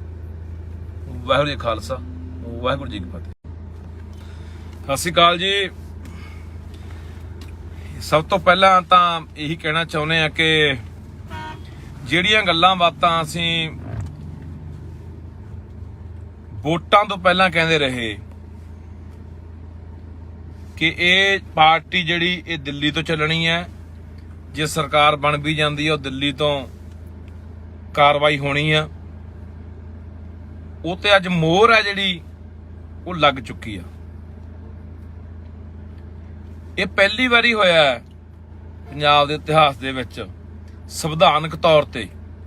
ਵੈਸੇ ਤਾਂ ਸਾਰੀਆਂ ਪਾਰਟੀਆਂ ਚਾਹੇ ਇੱਥੇ ਬਾਦਲ ਰਹੇ ਹੋਣ, ਉਹ ਵੀ ਬੀਜੇਪੀ ਦੀ ਸਲਾਹ ਨਾਲ ਚੱਲਦੇ ਸੀ, ਚਾਹੇ ਕਾਂਗਰਸ ਰਹੀ ਹੋਵੇ, ਉਹ ਵੀ ਆਪਣੇ ਜਿਹੜੇ ਉਹਨਾਂ ਦੇ ਉੱਪਰ ਬੈਠੇ ਸੀਗੇ ਹਾਈ ਕਮਾਂਡ, ਉਹਦੇ ਹਿਸਾਬ ਨਾਲ ਚੱਲਦੇ ਸੀ। ਪਰ ਸੰਵਿਧਾਨਕ ਤੌਰ ਤੇ ਕਮੇਟੀ ਬਣਾ ਕੇ ਉਹਦਾ ਚੇਅਰਮੈਨ ਰਾਘਵ ਚੱਡੇ ਨੂੰ ਲਾਤਾ, ਇਹ ਪਹਿਲੀ ਵਾਰੀ ਹੋਇਆ। ਤੇ ਪਹਿਲੀ ਵਾਰੀ ਹੋਇਆ ਕਿ ਰਾਜ ਸਭਾ ਦਾ ਮੈਂਬਰ ਪੰਜਾਬ ਸਰਕਾਰ ਦੀ ਜਿਹੜੀ ਨਿੱਜੀ ਮਲਕੀਅਤ ਹੈ, 50 ਨੰਬਰ ਕੋਠੀ ਸੁਖਜਿੰਦਰ ਰੰਧਾਵੇ ਵਾਲੀ, ਉਹ ਉਹਦੇ ਕੋਲੇ ਹੈ ਤੇ 5-5 6-6 ਗਾਰਦਾਂ ਕੱਲੀ ਕੋਠੀ 'ਚ ਹੈ, 300-400 ਗਨਮੈਨ ਅੱਡ ਹੈ। ਤੇ ਉਹਦਾ ਗਾਹਾਂ ਪੀਏ ਆਈਟੀ ਸੈੱਲ ਦਾ ਮੈਂਬਰ ਬਣਾ ਕੇ, ਆਈਟੀ ਸੈੱਲ ਦੀ ਮੈਂ ਜਿਹੜੀ ਗੱਲ ਕਰਦਾ, ਬਥੇਰੇ ਹੁਣ ਇਹਨਾਂ ਦੇ ਆਈਟੀ ਸੈੱਲ ਵਾਲੇ ਸਾਨੂੰ ਬੁਰਾ ਭਲਾ ਕਹਿਣਗੇ, ਉਹ ਆਈਟੀ ਸੈੱਲ ਇਹਦਾ ਜਿਹੜਾ ਪੀਏ ਆ ਰਾਘਵ ਚੱਡੇ ਦਾ ਮੁਹੰਮਦ ਜ਼ੈਦੀ, ਉਹਨੂੰ ਮੈਂਬਰ ਬਣਾ ਕੇ ਡੀਸੈਲ ਦਾ ਲੱਖ ਰੁਪਇਆ ਤਨਖਾਹ, ਉਹ ਵੀ ਪੰਜਾਬ ਸਰਕਾਰ ਦੇ ਖਜ਼ਾਨੇ ਤੋਂ ਲੋਕਾਂ ਦਾ ਪੈਸਾ ਉਹ ਵੀ ਦਿੱਤਾ ਜਾ ਰਿਹਾ। ਅਸੀਂ ਮਿਲ ਕੇ ਆਏ ਆ ਮੁੱਖ ਮੰਤਰੀ ਨੂੰ, ਉਹਦੇ ਵੀ ਇਹੀ ਗੱਲਾਂ ਦਾ ਜ਼ਿਕਰ ਹੋਇਆ ਕਿ ਪੰਜਾਬ ਤੋਂ ਚਲਾ, ਪੰਜਾਬ ਨੇ ਤੈਨੂੰ ਵੋਟ ਪਾਈ ਹੈ, ਕਿਸੇ ਚੱਡੇ ਕਿਸੇ ਕੇਜਰੀਵਾਲ ਨੂੰ ਨਹੀਂ। ਪਰ ਜੇ ਪੰਜਾਬ ਦਿੱਲੀ ਤੋਂ ਚੱਲਣਾ ਹੈ, ਦਿੱਲੀ ਨੀਤੀਆਂ ਤੈਅ ਕਰੂਗੀ, ਫਿਰ ਨਾ ਤੈਨੂੰ ਪੰਜਾਬ ਦੇ ਲੋਕਾਂ ਨੇ ਪੰਜਾਬ ਜੋਗਰਾ ਭਰਾਵਾ, ਤੇ ਨਾ ਤੈਨੂੰ ਦਿੱਲੀ ਵਾਲਿਆਂ ਨੇ ਦਿੱਲੀ ਜੋਗਰਾ ਰਹਿਣ ਨਹੀਂ ਦੇਣਾ। ਕੌਣ ਹੈ ਰਾਘਵ ਚੱਡਾ ਜੀ?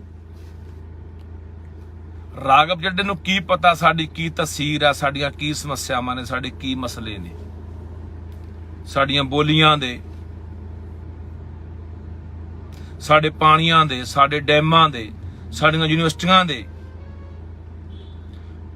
ਉਹ ਤਾਂ ਇੱਕ ਤਰੀਕੇ ਦੇ ਨਾਲ ਉਹਨਾਂ ਨੇ ਭਗਵੰਤ ਮਾਨ ਦੇ ਸਿਰ ਤੇ ਬੰਦਾ ਬਿਠਾਤਾ। ਭਗਵੰਤ ਮਾਨ ਇੱਕ ਸਿਰਫ ਰਬੜ ਦੀ ਮੋਹਰ ਹੋਊ, ਯਾਦ ਰੱਖਿਓ ਮੇਰੀ ਗੱਲ। ਸਾਰੀਆਂ ਨੀਤੀਆਂ ਜੋ ਪੰਜਾਬ 'ਚ ਕੰਮ ਕਰਨਾ ਉਹ ਰਾਘਵ ਚੱਡਾ, ਉਹ ਕੇਜਰੀਵਾਲ ਕਰਨਗੇ। ਤੇ ਇੱਥੋਂ ਸਾਨੂੰ ਸਮਝਣਾ ਚਾਹੀਦਾ ਹੈ ਕਿ ਪੰਜਾਬ ਹੁਣ ਕਿੱਧਰ ਨੂੰ ਚੱਲ ਪਿਆ। ਰੌਲਾ ਪਿਆ ਪਿੱਛੇ, ਜੇ ਤੁਸੀਂ ਦੇਖਿਆ ਹੋਣਾ ਸਾਰਿਆਂ ਨੇ, ਕਿ ਪੰਜਾਬ ਦੇ ਅਫਸਰ ਕੇਜਰੀਵਾਲ ਨੇ ਦਿੱਲੀ ਸੱਦ ਲਏ ਸੀ। ਹੁਣ ਉਹ ਕਹਿੰਦੇ ਲੋੜ ਹੀ ਨਹੀਂ, ਅਸੀਂ ਇਹ ਜੱਬ ਹੀ ਮੁਕਾ ਦਿੰਨੇ ਆ। ਉਹਨਾਂ ਨੇ ਪੱਖਾ ਹੀ ਬੰਦਾ ਉੱਤੇ ਬਿਠਾਤਾ। ਹੁਣ ਤੁਸੀਂ ਸਵਾਲ ਜਵਾਬ ਇਸ ਤਰ੍ਹਾਂ ਦੇ ਬਹੁਤ ਕਰਨੇ ਵੀ ਦੇਖੋ ਜੀ ਇਹ ਤਾਂ ਫਿਰ ਕੀ ਹੋ ਗਿਆ, ਪਹਿਲਾਂ ਵਾਲੇ ਵੀ ਉੱਥੋਂ ਚੱਲਦੇ ਸੀ, ਉਹ ਵੀ ਇੱਥੋਂ ਚੱਲਦੇ ਸੀਗੇ, ਉਹਨਾਂ ਨੇ ਐ ਕੀਤਾ, ਉਹਨਾਂ ਨੇ ਐ ਕੀਤਾ। ਤੁਸੀਂ ਜਿੰਨੇ ਵੀ ਆਮ ਆਦਮੀ ਪਾਰਟੀ ਨਾਲ ਜੁੜੇ ਹੋਏ ਲੋਕ ਨੇ, ਗਲਤ ਨੂੰ ਗਲਤ ਕਹਿਣ ਦੀ ਬਜਾਏ ਆਪਾਂ ਦੂਜਿਆਂ ਨੂੰ ਗਲਤ ਕਹਿਣ ਲੱਗ ਜਾਂਦੇ। ਬਾਦਲਾਂ ਨੇ ਐ ਕੀਤਾ, ਕਾਂਗਰਸੀਆਂ ਨੇ ਐ ਕੀਤਾ ਇੰਨੇ ਸਾਲ। ਜੀ ਉਹਨਾਂ ਨੇ ਐ ਕੀਤਾ ਤਾਂਹੀਓ ਲੋਕਾਂ ਨੇ ਆਮ ਆਦਮੀ ਪਾਰਟੀ ਦੇ 92 ਬੰਦੇ ਜਿਤਾਏ ਐ। ਫਿਰ ਜੇ ਤੁਸੀਂ ਵੀ ਉਹੀ ਕੁਝ ਕਰਨਾ ਹੈ, ਫਿਰ ਕਿਹੜੇ ਬਦਲਾਅ ਦੀਆਂ ਗੱਲਾਂ ਕਰਦੇ ਹੋ? ਫਿਰ ਫਰਕ ਕੀ ਰਹਿ ਗਿਆ? ਫਿਰ ਕਿਹੜੇ ਇਨਕਲਾਬ ਦੀਆਂ ਗੱਲਾਂ ਕਰਦੇ ਹੋ? ਸੋ ਇਸ ਕਰਕੇ ਇਹ ਤੁਸੀਂ ਦੇਖੋਗੇ ਹੁਣ ਆਉਣ ਵਾਲੇ ਦਿਨਾਂ ਦੇ ਵਿੱਚ ਕਿ ਇੱਥੋਂ ਪੰਜਾਬ ਦਾ ਪੈਸਾ, ਜਿਹੜਾ ਪੰਜਾਬ ਦਾ ਪੈਸਾ, ਉਹਦੀ ਦੁਰਵਰਤੋਂ ਕਰਕੇ, ਪੰਜਾਬ ਦੀ ਜਿੰਨੀ ਮਸ਼ੀਨਰੀ ਆ ਉਹਦੀ ਦੁਰਵਰਤੋਂ ਕਰਕੇ ਕਿਵੇਂ ਦੂਜੇ ਸੂਬਿਆਂ ਦੀਆਂ ਚੋਣਾਂ ਜਿੱਤਣ ਲਈ ਇਹ ਜ਼ੋਰ ਲਾਉਣਗੇ, ਜਿਵੇਂ ਗੁਜਰਾਤ ਆ, ਹਿਮਾਚਲ ਹੈ। ਅਸਲ ਟੇਕ ਕੇਜਰੀਵਾਲ ਦੀ ਕਿ ਮੈਂ 24 ਦੇ ਵਿੱਚ ਪ੍ਰਧਾਨ ਮੰਤਰੀ ਬਣ, ਕਿਸੇ ਨੂੰ ਕੋਈ ਤਕਲੀਫ ਨਹੀਂ, ਆਪਦੇ ਸਿਰ ਤੇ ਬਣ। ਸਾਡਾ ਪੈਸਾ ਤੂੰ ਤਾਮਿਲਨਾਡੂ ਦੇ, ਗੁਜਰਾਤ ਦੇ, ਹਿਮਾਚਲ ਦੇ ਅਖਬਾਰਾਂ ਦੇ ਵਿੱਚ ਇਸ਼ਤਿਹਾਰ ਦੇ ਕੇ ਕਰੋੜਾਂ ਰੁਪਈਆ ਲਾ ਰਹੇ ਹੈ। ਪੈਸਾ ਸਾਡਾ ਹੈ, ਸਾਡੀ ਮਸ਼ੀਨਰੀ, ਸਾਡੀਆਂ ਗੱਡੀਆਂ, ਸਾਡੇ ਸਾਧਨ ਆਮ ਆਦਮੀ ਪਾਰਟੀ ਦਾ ਪ੍ਰਚਾਰ ਕਰਨ ਲਈ ਸਰਕਾਰੀ, ਉਹ ਹਿਮਾਚਲ ਜਾਂਦੇ ਨੇ।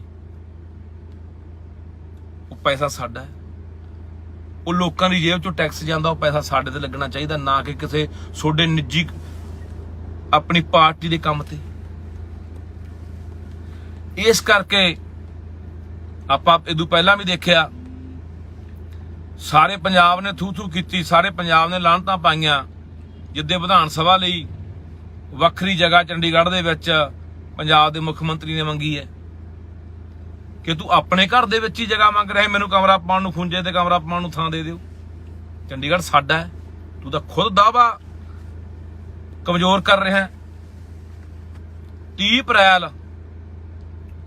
ਅਪ੍ਰੈਲ ਨੂੰ ਜਦ ਦਿੱਲੀ ਦੇ ਵਿੱਚ ਚੀਫ ਜਸਟਿਸ ਦਾ, ਜਿਹੜਾ ਭਾਰਤ ਦਾ ਜਿਹੜਾ ਸਭ ਤੋਂ ਵੱਡਾ ਜੱਜ ਹੈ, ਉਹਦੀ ਜਦੋਂ ਸੂਬਿਆਂ ਦੇ ਮੁੱਖ ਮੰਤਰੀਆਂ ਨਾਲ ਮੀਟਿੰਗ ਹੁੰਦੀ ਹੈ 30 ਅਪ੍ਰੈਲ ਨੂੰ ਹੋਈ ਸੀ ਦਿੱਲੀ, ਜਿਹਦੇ ਵਿੱਚ ਪੰਜਾਬ ਦੇ ਮੁੱਖ ਮੰਤਰੀ ਭਗਵੰਤ ਸਿੰਘ ਮਾਨ ਵੀ ਗਏ ਸੀ।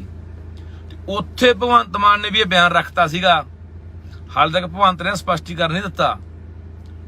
ਸਾਰੇ ਵੱਡੇ ਅਖਬਾਰਾਂ ਦੇ ਵਿੱਚ, ਹਿੰਦੁਸਤਾਨ ਟਾਈਮਜ਼ ਦੇ ਵਿੱਚ, ਦਾ ਟ੍ਰਿਬਿਊਨ ਦੇ ਵਿੱਚ, ਪੰਜਾਬੀ ਅਖਬਾਰਾਂ ਦੇ ਵਿੱਚ ਇਹ ਖਬਰਾਂ ਲੱਗੀਆਂ ਨੇ ਕਿ 30 ਅਪ੍ਰੈਲ 2022 ਨੂੰ ਭਗਵੰਤ ਨੇ ਦਿੱਲੀ ਚੀਫ ਜਸਟਿਸ ਦੇ ਮੂਹਰੇ ਮੰਗ ਰੱਖਤੀ ਸੀ ਕਿ ਅਸੀਂ ਆਪਣਾ ਹਾਈ ਕੋਰਟ, ਅਸੀਂ ਆਪਣੀ ਵਿਧਾਨ ਸਭਾ, ਜਿਹੜਾ ਨਵਾਂ ਚੰਡੀਗੜ੍ਹ, ਨਿਊ ਚੰਡੀਗੜ੍ਹ ਜਿਹਨੂੰ ਕਹਿੰਦੇ ਸੀ, ਉੱਥੇ ਲਿਜਾਣ ਨੂੰ ਤਿਆਰ ਆ।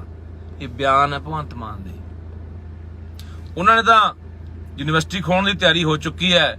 ਕੇਂਦਰ ਦੇ ਕਾਨੂੰਨ ਲਾਗੂ ਕਰਤੇ ਆ ਚੰਡੀਗੜ੍ਹ ਦੇ ਵਿੱਚ, ਉਹ ਤਾਂ ਲੈ ਗਏ ਸਾਰਾ ਕੁਝ ਖੋ ਕੇ। BBMB ਦਾ ਪ੍ਰਬੰਧ ਸਾਡੇ ਕੋਲੋਂ ਖੋਹ ਲਿਆ ਇਹਨਾਂ ਨੇ, ਸਾਡੇ ਪੱਲੇ ਕੀ ਰਹਿਣ ਦਿੱਤਾ ਹੈ। ਆਉਣ ਵਾਲੇ ਸਮੇਂ 'ਚ ਹੋਰ ਦੇਖੋਗੇ ਹਾਲਾਤ ਕੀ ਬਣਦੇ ਆ। ਐ ਲੜੋਗੇ ਕੇਂਦਰ ਦੇ ਨਾਲ, ਤੁਸੀਂ ਖੁਦ ਹੀ ਛੱਡ ਦਿਓ ਵੀ ਠੀਕ ਹੈ ਕੋਈ ਗੱਲ ਨਹੀਂ, ਤੁਸੀਂ ਵਿਧਾਨ ਸਭਾ ਹਾਈ ਕੋਰਟ ਵੀ ਅਸੀਂ ਆਪ ਦੀ ਮੁਹਾਲੀ ਬਣਾ ਲਾਂਗੇ, ਨਵੇਂ ਚੰਡੀਗੜ੍ਹ ਬਣਾ ਲਾਂਗੇ, ਸਾਡੀ ਯੂਨੀਵਰਸਿਟੀ ਕਿਤੇ ਹੋਰ ਬਣਾ ਲਾਂਗੇ, ਖੁਦ ਛੱਡੀ ਜਾਂਦੇ ਆ। ਕੀ ਪਤਾ ਯਾਰ ਕਿਸੇ ਚੱਡੇ ਵਰਗਿਆਂ ਨੂੰ ਕਿ ਪੰਜਾਬ ਦੇ ਦੁੱਖ ਦਰਦ ਕਿਹੜੇ ਨੇ ਯਾਰ, ਪੰਜਾਬ ਨੂੰ ਕਿਹੜੀਆਂ ਗੱਲਾਂ ਤੋਂ ਤਕਲੀਫ ਹੈ।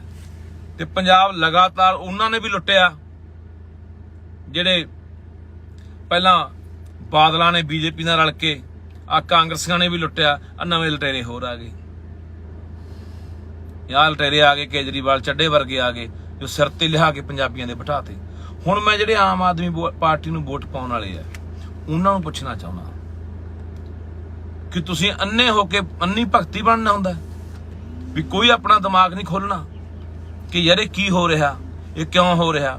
ਤੁਹਾਡੇ MLA ਨੇ ਤੁਸੀਂ ਵੋਟਾਂ ਪਾਈਆਂ 50-50 ਹਜ਼ਾਰ 60-60 ਤੇ ਜਿਤਾਏ ਹੈ, ਉਹਨਾਂ ਨੂੰ ਨਹੀਂ ਪੁੱਛ ਸਕਦੇ ਕਿ ਆਹ ਥੋੜੀ ਪਾਰਟੀ ਕੀ ਕਰੀ ਜਾਂਦੀ ਹੈ।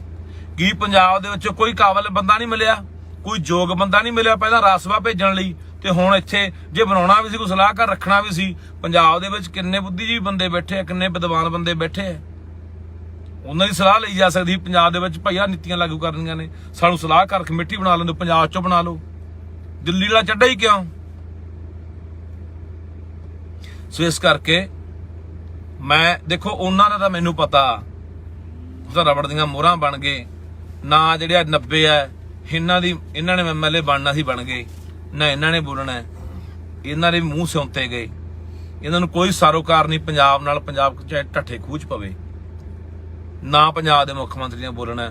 ਪਰ ਪੰਜਾਬ ਦੇ ਲੋਕੋ, ਜੇ ਪੰਜਾਬ ਬਚਾਉਣਾ ਹੈ, ਤੁਸੀਂ ਪੰਜਾਬ ਨੂੰ ਬਚਾਉਣ ਲਈ ਬਹੁਤ ਵਧੀਆ ਫੈਸਲਾ ਲਿਆ ਸੀ, ਪੰਜਾਬ ਦੇ ਬਦਲਾਅ ਲੈ ਕੇ ਆਉਣ ਲਈ, ਪੰਜਾਬ ਨੂੰ ਪੈਰਾਂ ਤੇ ਖੜਾ ਕਰਨ ਦੇ ਲਈ। ਸੋਡਾ ਹੁਣ ਫਰਜ਼ ਬਣਦਾ ਹੈ ਗਲਤ ਨੂੰ ਗਲਤ, ਸਹੀ ਨੂੰ ਸਹੀ ਕਹਿਣ ਦਾ। ਤੁਸੀਂ ਇਸ ਗੱਲ ਦਾ ਵਿਰੋਧ ਕਰੋ, ਆਪਣੇ MLA ਨੂੰ ਕਹੋ ਹਲਕੇ ਦੇ ਵਿੱਚ ਵੀ ਤੁਸੀਂ ਆਹ ਕੀ ਕਰ ਰਹੇ ਹੋ। ਕੱਲ ਲੋਕਾਂ ਦੇ ਦਬਾਅ ਨਾਲ ਹੀ ਉਹ ਹੱਲ ਹੋਇਆ ਵੀ ਮੱਤੇ ਵੜਾ। ਲੋਕ ਵੱਡੀ ਤਾਕਤ ਨੇ ਬਾਈ। ਅੱਜ ਜੇ ਵਿਧਾਨ ਸਭਾ ਦੇ ਵਿੱਚ ਅਜਲਾਸ ਦੇ ਵਿੱਚ ਪੰਜਾਬ ਦਾ ਮੁੱਖ ਮੰਤਰੀ ਇਹ ਕਹਿੰਦਾ ਹੈ ਕਿ ਅਸੀਂ ਮੱਤੇਵਾੜੇ ਜੰਗਲ ਦੇ ਵਿੱਚ 1000 ਏਕੜ ਦੇ ਵਿੱਚ ਸਨਅਤ ਲਾਵਾਂਗੇ, ਉਦਯੋਗ ਲਾਵਾਂਗੇ, ਟੈਕਸਟਾਈਲ ਪਾਰਕ ਬਣਾਵਾਂਗੇ, ਉਹ 1000 ਏਕੜ ਜ਼ਮੀਨ ਅਸੀਂ ਪੂਰੀ ਕਰਕੇ ਦੇਵਾਂਗੇ ਉਹਨਾਂ ਕੰਪਨੀਆਂ ਨੂੰ, ਉਹਨਾਂ ਕਾਰਪੋਰੇਟਾਂ ਨੂੰ, ਤੇ ਉਹ ਕਿਉਂ ਪਿੱਛੇ ਹਟੇ ਅੱਜ? ਕਿਉਂਕਿ ਲੋਕਾਂ ਦਾ ਇਕੱਠ, ਲੋਕਾਂ ਦਾ ਦਬਾਅ। ਕੱਲ ਲੋਕਾਂ ਦਾ ਇਕੱਠ ਹੋਇਆ ਉੱਥੇ, ਕੱਲ ਲੋਕ ਆਏ, ਲੋਕ ਆਪਣੇ ਜੰਗਲਾਂ ਨੂੰ, ਆਪਣੇ ਦਰਿਆਵਾਂ ਨੂੰ ਬਚਾਉਣ ਲਈ ਉੱਠੇ ਨੇ। ਤਾਂ ਅੱਜ ਪੰਜਾਬ ਸਰਕਾਰ ਨੂੰ ਫੈਸਲਾ ਵਾਪਸ ਲੈਣਾ ਪੈ ਗਿਆ, ਜਿਹੜਾ ਉਹਨਾਂ ਨੇ ਵਿਧਾਨ ਸਭਾ ਦੇ ਵਿੱਚ ਬੋਲਤਾ ਸੀ, ਤੈਅ ਕਰਤਾ ਸੀ ਵੀ ਇੱਥੇ ਬਣਾਵਾਂਗੇ, ਜਿਹੜੇ ਦੇ ਉੱਤੇ ਕਦੇ ਸੁਖਬੀਰ ਬਾਦਲ ਰੇਸ ਕੋਰਸ ਬਣਾਉਣ ਦੀਆਂ ਗੱਲਾਂ ਕਰਦਾ ਹੁੰਦਾ ਸੀ, ਕਦੇ ਕਸੀਨੋ ਖੋਲ੍ਹਣ ਦੀਆਂ ਗੱਲਾਂ ਕਰਦਾ ਸੀ, ਕਦੇ ਕੈਪਟਨ ਨੇ ਵੀ ਉਹ ਜ਼ਮੀਨ ਅਕਵਾਇਰ ਕੀਤੀ ਸੀ। ਬਾਲੇ ਪੁੱਛਦੇ ਆ ਕੱਲ ਬਾਈ ਤੁਹਾਡਾ ਕੀ ਰੌਲਾ ਸੀ? ਰੌਲਾ ਸਾਡਾ ਇਹੀ ਸੀ ਬਾਈ, ਜਿਹੜੇ ਉਹ ਜ਼ਮੀਨਾਂ ਖੋਹਣ ਵਾਲੇ ਨੇ, ਜਿਹੜੇ ਉਜਾੜਨ ਵਾਲੇ ਨੇ ਜੰਗਲ ਨੂੰ, ਉਹਦਾ ਕੱਲ ਉਹਦੇ ਮੂਹਰੇ ਆਏ ਬੈਠੇ ਸੀ ਕਾਂਗਰਸੀ ਵੀ, ਬਾਦਲ ਵਾਲੇ ਵੀ। ਇਸ ਵਾਰ ਇਹੀ ਕੰਮ ਚੱਲੀ ਜਾਊਗਾ, ਜਦੋਂ ਵਿਰੋਧੀ ਧਿਰ ਚ ਹੋਣਗੇ ਉਦੋਂ ਲੋਕਾਂ ਨਾਲ ਖੜ ਜਾਣਗੇ, ਜਦੋਂ ਸਰਕਾਰ ਚ ਹੁੰਦੇ ਆ ਉਦੋਂ ਫਿਰ ਉਹ ਨੀਤੀਆਂ ਲਾਗੂ ਕਰੀ ਜਾਂਦੇ ਆ। ਲੋਕਾਂ ਦੀ ਤਾਕਤ ਵੱਡੀ ਆ ਬਾਈ, ਤੁਸੀਂ ਦਿਖਾਤਾ ਕੱਲ ਇਕੱਠ ਕਰਕੇ ਕਿ ਸਰਕਾਰ ਕਿਵੇਂ ਪਿੱਛੇ ਕਰਨੀ ਹੈ। ਐਂ ਆਪਾਂ ਜਿਹੜਾ ਨਹਿਰਾਂ ਦੇ ਵਿੱਚ ਕਾਗਜ਼ ਪਾ ਰਹੇ ਆ, ਪੱਕੀਆਂ ਕਰ ਰਹੇ, ਉਹਦੇ ਲਈ ਇਹਨਾਂ ਨੇ 800 ਕਰੋੜ ਰੁਪਇਆ ਰੱਖਿਆ। ਜਿੱਦਾਂ ਇਹ ਦੁਬਾਰਾ ਪਾਉਣ ਲੱਗ ਗਏ, ਨਹਿਰਾਂ ਦੀ ਬੰਦੀ ਹੋਈ, ਉਦੋਂ ਵੀ ਤਕੜੇ ਰਹੋ, ਤਿਆਰ ਰਹੋ, ਉਦੋਂ ਵੀ ਆਪਾਂ ਉਹ ਨਹਿਰਾਂ ਦੇ ਵਿੱਚੋਂ ਕਾਗਜ਼ ਮੋਮੀ ਜਾਮੋ ਪੈਣ ਨਹੀਂ ਦੇਣਾ। ਇਹ ਸੋਡੇ ਸਿਰ ਤੇ ਖੜ ਗਈ ਵੱਲ। ਹੁਣ ਪੰਜਾਬ ਦੇ ਲੋਕੋ ਇੰਨਾ ਕੁ ਹੈ ਕਿ ਆਪਾਂ ਪੰਜਾਬ ਲਈ ਸੋਚਣਾ ਸ਼ੁਰੂ ਕਰ ਗਏ, ਪੰਜਾਬ ਨਾਲ ਖੜ ਗਏ, ਪੰਜਾਬ ਦੇ ਮੁੱਦਿਆਂ ਤੇ ਗੱਲ ਕਰ ਗਏ, ਆਪਦੀ ਜ਼ਮੀਰ ਦੀ ਆਵਾਜ਼ ਸੁਣ ਗਏ। ਐ ਨਹੀਂ ਵੀ ਹਾਂ ਅੰਨੇ ਭਗਤ ਬਣ ਗਏ ਕਿਸੇ ਬਾਦਲਾਂ ਦੇ, ਕਿਸੇ ਕਾਂਗਰਸੀਆਂ ਦੇ, ਕਿਸੇ ਝਾੜੂ ਦੇ। ਸਾਡੀ ਨਾ ਕਿਸੇ ਨਾਲ ਕੋਈ ਨਿੱਜੀ ਵੈਰ ਹੈ, ਨਾ ਵਿਰੋਧ ਹੈ। ਅਜਾ ਜਿਹੜਾ ਬੰਦਾ ਪੰਜਾਬ ਲਈ ਕੰਮ ਕਰੂ, ਪੰਜਾਬ ਲਈ ਬੋਲੂ, ਉਹਦੇ ਨਾਲ ਆ। ਜਿਹੜਾ ਬੰਦਾ ਪੰਜਾਬ ਦੇ ਉਲਟ ਭੁਗਤੂਗਾ, ਕੋਈ ਵੀ ਹੋਇਆ, ਉਹਦੇ ਵਿਰੋਧ 'ਚ। ਇਹੀ ਕੰਮ ਹਰ ਪੰਜਾਬੀ ਦਾ ਹੋਣਾ ਚਾਹੀਦਾ। ਜਿੱਦੇ ਹਰ ਪੰਜਾਬੀ ਇਸ ਤਰ੍ਹਾਂ ਜਾਗ ਗਿਆ, ਹਰ ਪੰਜਾਬੀ ਇਹ ਸੋਚਣ ਲੱਗ ਗਿਆ ਕਿ ਨਹੀਂ ਯਾਰ, ਮੈਂ ਕਿਸੇ ਦੀ ਕੋਈ ਮੇਰੀ ਕਿਸੇ ਪਾਰਟੀ ਦੀ ਵਿਚਾਰਧਾਰਾ ਨਾਲ ਮੈਂ ਵੱਜਿਆ ਨਹੀਂ ਹੋਇਆ, ਮੈਂ ਪੰਜਾਬ ਨਾਲ ਵੱਜਿਆ ਹੋਇਆ, ਮੈਂ ਪੰਜਾਬ ਨੂੰ ਸਮਰਪਿਤ ਹਾਂ, ਮੈਂ ਪੰਜਾਬ ਨੂੰ ਜਵਾਬਦੇਹ ਹਾਂ, ਮੈਂ ਆਉਣ ਵਾਲੀਆਂ ਨਸਲਾਂ ਨੂੰ ਜਵਾਬਦੇਹ ਹਾਂ। ਮੈਂ ਆਦੀ ਸੱਭਿਅਤਾ ਨੂੰ ਬਚਾ ਕੇ ਰੱਖਣਾ, ਵਿਰਾਸਤ ਨੂੰ ਜਿਉਂਦਾ ਰੱਖਣਾ। ਉਦੋਂ ਅਸੀਂ ਕਾਮਯਾਬ ਹੋਵਾਂਗੇ। ਜਿੱਦੇ ਅਸੀਂ ਇਹ ਬਣ ਜਾਂਦੇ ਆ ਅੰਨੇ ਭਗਤ, ਜਿੰਨੇ ਅਸੀਂ ਕਹਿੰਦੇ ਨੇ ਨਹੀਂ ਇਹ ਜੋ ਮਰਜ਼ੀ ਕਰੀ ਜਾਵੇ। ਹੁਣ ਆਪਾਂ ਦੇਖਦੇ ਹੀ ਅੰਨੇ ਭਗਤਾਂ ਦੀ ਗੱਲ, ਉਹ ਸਾਧ ਇੱਕ ਬਲਾਤਕਾਰ ਦੇ ਕੇਸ ਚੋਂ ਅੰਦਰੋਂ ਆਇਆ, ਉਹਦੇ ਅੰਨੇ ਭਗਤ ਮਠਿਆਈਆਂ ਵੰਡੀ ਜਾਂਦੇ ਆ। ਇਦੋਂ ਕੀ ਫਿਰ ਸਾਡੀ ਮੱਤ ਜਿਹੜੀ ਬੁੱਧੀ ਭ੍ਰਿਸ਼ਟ ਹੋ ਸਕਦੀ ਹੈ ਕਿ ਜਦੋਂ ਸਾਨੂੰ ਇਹ ਪਤਾ ਕਿ ਬੰਦਾ ਬਲਾਤਕਾਰ ਚ ਅੰਦਰ ਗਿਆ ਹੈ, ਇਹਨੇ ਉੱਥੇ ਇੰਨੇ ਕਤਲ ਕਰਾਏ ਹੈ, ਉਹ ਵੀ ਕੇਸ ਚੱਲ ਰਹੇ ਆ, ਉਹਦੇ ਵੀ ਨਹੀਂ ਅੰਨੇ ਭਗਤ ਉਹਨੂੰ ਵੀ ਨਹੀਂ ਮੰਨਣ ਨੂੰ ਤਿਆਰ। ਕਿੰਨਾ ਹਾਲੀਆਂ ਸਾਰਾ ਕੁਝ ਸਾਹਮਣੇ ਆ ਗਿਆ। ਗੱਲ ਇਹ ਚੀਜ਼ ਦਾ ਇੱਥੇ ਸ਼ੋਸ਼ਣ ਹੁੰਦਾ ਸਾਡੇ ਲੋਕਾਂ ਦਾ। ਇਹ ਚੀਜ਼ ਦਾ ਫਾਇਦਾ ਉਠਾਉਂਦੇ ਨੇ, ਚਾਹੇ ਉਹ ਸਾਧ ਹੋਣ ਤੇ ਚਾਹੇ ਆਹ ਸਿਆਸੀ ਬੰਦੇ ਹੋਣ। ਸੋ ਮੇਰਾ ਵੀਰ ਪੰਜਾਬੀਓ, ਮੈਂ ਤੁਹਾਨੂੰ ਅਪੀਲ ਕਰਦਾ, ਦਿਮਾਗ ਖੋਲ ਕੇ ਯਾਰ, ਆਹ ਦੋ ਅੱਖਾਂ ਦਾ ਖੁੱਲੀਆਂ, ਤੀਜੀ ਅੱਖ ਦਿਮਾਗ ਦੀ ਖੋਲ ਕੇ ਚੱਲੋ ਯਾਰ। ਬੜਾ ਗੰਭੀਰ ਸੰਕਟ ਪੰਜਾਬ ਦੇ ਉੱਤੇ ਆਉਣ ਵਾਲਾ। 4 ਸਪੇਰੋਂ ਅਸੀਂ ਘਿਰ ਚੁੱਕੇ ਹਾਂ। ਸੈਂਟਰ ਸਾਨੂੰ ਦੱਬਣ ਨੂੰ ਫਿਰਦਾ, ਬੀਜੇਪੀ ਦੀ ਹਕੂਮਤ ਸਾਨੂੰ ਘੇਰੀ ਬੈਠੀ 4 ਸਪੇਰੋਂ। ਇਤਿਹਾਸ 'ਚ ਗੜਬੜਾਂ, ਪਾਣੀ ਖੋ ਰਹੀ ਆ, ਪਲੀਤ ਵੀ ਕਰ ਰਹੇ ਨੇ, ਨਸ਼ੇ ਨਾਲ ਮਾਰਿਆ ਜਾ ਰਿਹਾ ਹੈ, ਬੜਾ ਕੁਝ ਚੱਲ ਰਿਹਾ ਇੱਥੇ। ਇਹ ਹੁਣ ਜੇ ਅੱਖਾਂ ਖੋਲ ਕੇ ਚੱਲਾਂਗੇ, ਦਿਮਾਗ ਖੋਲ ਕੇ ਚੱਲਾਂਗੇ, ਸੋਚਣਾ ਸਮਝਣਾ ਚੱਲਾਂਗੇ, ਤਾਂ ਜਾ ਕੇ ਅਸੀਂ ਕਦੇ ਪੰਜਾਬ ਲਈ ਕੁਝ ਕਰ ਸਕਦਾ। ਨਹੀਂ ਤਾਂ ਫਿਰ ਸਾਨੂੰ ਪਤਾ ਹੀ ਹੈ, ਉਹਨਾਂ ਨੂੰ ਜਦੋਂ ਇਹ ਪਤਾ ਲੱਗ ਗਿਆ ਵੀ ਅਸੀਂ ਜੋ ਮਰਜ਼ੀ ਕਰ ਦਗੇ, ਸਾਡੇ ਭਗਤਾਂ ਨੇ ਸਾਡੇ ਹੱਕ ਜੀ ਭੁਗਤਣਾ ਹੁੰਦਾ, ਫਿਰ ਉਹਨਾਂ ਨੂੰ ਕੀ ਪਰਵਾਹ ਬਾਈ, ਉਹ ਕਿਉਂ ਸੋਚਣਗੇ। ਸੰਗਰੂਰ ਦੇ ਲੋਕਾਂ ਨੇ ਨਮੂਨਾ ਦਿਖਾਤਾ ਹੈ ਸਰਕਾਰ ਨੂੰ ਕਿ ਨਹੀਂ ਗੱਲ ਪੰਜਾਬ ਦੀ ਕਰੋ। ਹਾਲੇ ਨਹੀਂ ਯਾਰ ਉਹਨਾਂ ਦੇ ਪੱਲੇ ਪੈ ਰਿਹਾ ਕਿ ਸੰਗਰੂਰ ਤੁਹਾਨੂੰ 3 ਮਹੀਨੇ ਤੁਹਾਡੇ ਮੂੰਹ ਤੇ ਚਪੇੜ ਮਾਰਤੀ ਲੋਕਾਂ ਨੇ ਆਹੀ ਗੱਲਾਂ ਕਰਕੇ ਕਿ ਇੱਥੋਂ ਗੱਲ ਪੰਜਾਬ ਤੋਂ ਚਲਾਓ। ਉਹ ਫੇਰ ਪਤੰਦਰਾ ਭਾਂਸਿਆ, ਤੂੰ ਫੇਰ ਉਹੀ ਗੱਲ ਕਰ ਰਿਹਾ ਯਾਰ, ਫੇਰ ਤੇਰੀ ਉਹੀ ਚੱਡਿਆਂ ਨੂੰ ਤੋਂ ਅੱਗੇ ਲਿਆ ਕੇ ਲਾਤਾ, ਜਿਹਨੂੰ ਲੋਕ ਕਤਈ ਬਰਦਾਸ਼ਤ ਨਹੀਂ ਕਰਨਗੇ ਗੱਲ। ਸੋ ਇੰਨੀਆਂ ਮੇਰੀਆਂ ਬੇਨਤੀਆਂ ਤੇ ਅਖੀਰ ਤੇ ਇਹੀ ਕਹਿਣਾ ਚਾਹੁੰਦਾ, ਆਓ ਯਾਰ ਇਕੱਠੇ ਹੋ ਕੇ ਆਪਾਂ ਪੰਜਾਬ ਲਈ ਸੋਚਣਾ ਸ਼ੁਰੂ ਕਰੀਏ। ਵਾਹਿਗੁਰੂ ਜੀ ਖਾਲਸਾ, ਵਾਹਿਗੁਰੂ ਜੀ ਕੀ ਫਤਿਹ। ਸਤਿ ਸ਼੍ਰੀ ਅਕਾਲ ਜੀ। ਸਭ ਤੋਂ ਪਹਿਲਾਂ ਤਾਂ ਇਹੀ ਕਹਿਣਾ ਚਾਹੁੰਦੇ ਆ ਕਿ ਜਿਹੜੀਆਂ ਗੱਲਾਂ ਬਾਤਾਂ ਅਸੀਂ ਵੋਟਾਂ ਤੋਂ ਪਹਿਲਾਂ ਕਹਿੰਦੇ ਰਹੇ ਕਿ ਇਹ ਪਾਰਟੀ ਜਿਹੜੀ ਇਹ ਦਿੱਲੀ ਤੋਂ ਚੱਲਣੀ ਹੈ, ਜੇ ਸਰਕਾਰ ਬਣ ਵੀ ਜਾਂਦੀ ਹੈ ਉਹ ਦਿੱਲੀ ਤੋਂ ਕਾਰਵਾਈ ਹੋਣੀ ਆ, ਉਹ ਤੇ ਅੱਜ ਮੋਹਰ ਹੈ ਜਿਹੜੀ ਉਹ ਲੱਗ ਚੁੱਕੀ ਆ। ਇਹ ਪਹਿਲੀ ਵਾਰੀ ਹੋਇਆ ਪੰਜਾਬ ਦੇ ਇਤਿਹਾਸ ਦੇ ਵਿੱਚ ਸੰਵਿਧਾਨਕ ਤੌਰ ਤੇ। ਵੈਸੇ ਤਾਂ ਸਾਰੀਆਂ ਪਾਰਟੀਆਂ, ਚਾਹੇ ਇੱਥੇ ਬਾਦਲ ਰਹੇ ਹੋਣ ਉਹ ਵੀ ਬੀਜੇਪੀ ਦੀ ਸਲਾਹ ਨਾਲ ਚੱਲਦੇ ਸੀ, ਚਾਹੇ ਕਾਂਗਰਸ ਰਹੀ ਹੋਵੇ ਉਹ ਵੀ ਆਪਣੇ ਜਿਹੜੇ ਉਹਨਾਂ ਦੇ ਉੱਪਰ ਬੈਠੇ ਸੀਗੇ ਹਾਈ ਕਮਾਂਡ ਉਹਦੇ ਹਿਸਾਬ ਨਾਲ ਚੱਲਦੇ ਸੀ। ਪਰ ਸੰਵਿਧਾਨਕ ਤੌਰ ਤੇ ਕਮੇਟੀ ਬਣਾ ਕੇ ਉਹਦਾ ਚੇਅਰਮੈਨ ਰਾਘਵ ਚੱਡੇ ਨੂੰ ਲਾਤਾ, ਇਹ ਪਹਿਲੀ ਵਾਰੀ ਹੋਇਆ। ਤੇ ਪਹਿਲੀ ਵਾਰੀ ਹੋਇਆ ਕਿ ਰਾਜ ਸਭਾ ਦਾ ਮੈਂਬਰ ਪੰਜਾਬ ਸਰਕਾਰ ਦੀ ਜਿਹੜੀ ਨਿੱਜੀ ਮਲਕੀਅਤ ਹੈ 50 ਨੰਬਰ ਕੋਠੀ ਸੁਖਜਿੰਦਰ ਰੰਧਾਵੇ ਵਾਲੀ,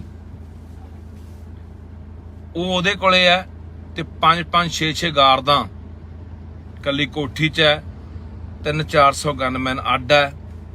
ਤੇ ਉਹਦਾ ਗਾਹਾਂ ਪੀਏ ਆਈਟੀ ਸੈੱਲ ਦਾ ਮੈਂਬਰ ਬਣਾ ਕੇ, ਆਈਟੀ ਸੈੱਲ ਦੀ ਮੈਂ ਜਿਹੜੀ ਗੱਲ ਕਰਦਾ ਬਥੇਰੇ ਹੁਣ ਇਹਨਾਂ ਦੇ ਆਈਟੀ ਸੈੱਲ ਵਾਲੇ ਸਾਨੂੰ ਬੁਰਾ ਭਲਾ ਕਹਿਣਗੇ, ਉਹ ਆਈਟੀ ਸੈੱਲ ਇਹਦਾ ਜਿਹੜਾ ਪੀਏ ਆ ਰਾਘਵ ਚੱਡੇ ਦਾ ਮੁਹੰਮਦ ਜ਼ੈਦੀ, ਉਹਨੂੰ ਮੈਂਬਰ ਬਣਾ ਕੇ ਆਈਟੀ ਸੈੱਲ ਦਾ ਲੱਖ ਰੁਪਇਆ ਤਨਖਾਹ, ਉਹ ਵੀ ਪੰਜਾਬ ਸਰਕਾਰ ਦੇ ਖਜ਼ਾਨੇ ਤੋਂ ਲੋਕਾਂ ਦਾ ਪੈਸਾ ਉਹ ਵੀ ਦਿੱਤਾ ਜਾ ਰਿਹਾ। ਅਸੀਂ ਮਿਲ ਕੇ ਆਏ ਆ ਮੁੱਖ ਮੰਤਰੀ ਨੂੰ, ਉਹਦੇ ਵੀ ਇਹੀ ਗੱਲਾਂ ਦਾ ਜ਼ਿਕਰ ਹੋਇਆ ਕਿ ਪੰਜਾਬ ਤੋਂ ਚਲਾ, ਪੰਜਾਬ ਨੇ ਤੈਨੂੰ ਵੋਟ ਪਾਈ ਹੈ, ਕਿਸੇ ਚੱਡੇ ਕਿਸੇ ਕੇਜਰੀਵਾਲ ਨੂੰ ਨਹੀਂ। ਪਰ ਜੇ ਪੰਜਾਬ ਦਿੱਲੀ ਤੋਂ ਚੱਲਣਾ ਹੈ, ਦਿੱਲੀ ਨੀਤੀਆਂ ਤੈਅ ਕਰੂਗੀ, ਫਿਰ ਨਾ ਤੈਨੂੰ ਪੰਜਾਬ ਦੇ ਲੋਕਾਂ ਨੇ ਪੰਜਾਬ ਜੋਗਰਾ ਭਰਾਵਾ, ਤੇ ਨਾ ਤੈਨੂੰ ਦਿੱਲੀ ਵਾਲਿਆਂ ਨੇ ਦਿੱਲੀ ਜੋਗਰਾ ਰਹਿਣ ਨਹੀਂ ਦੇਣਾ। ਕੌਣ ਹੈ ਰਾਘਵ ਚੱਡਾ ਜੀ?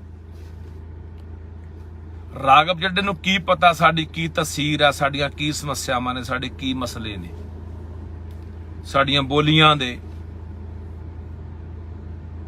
ਸਾਡੇ ਪਾਣੀਆਂ ਦੇ, ਸਾਡੇ ਡੈਮਾਂ ਦੇ, ਸਾਡੀਆਂ ਯੂਨੀਵਰਸਿਟੀਆਂ ਦੇ।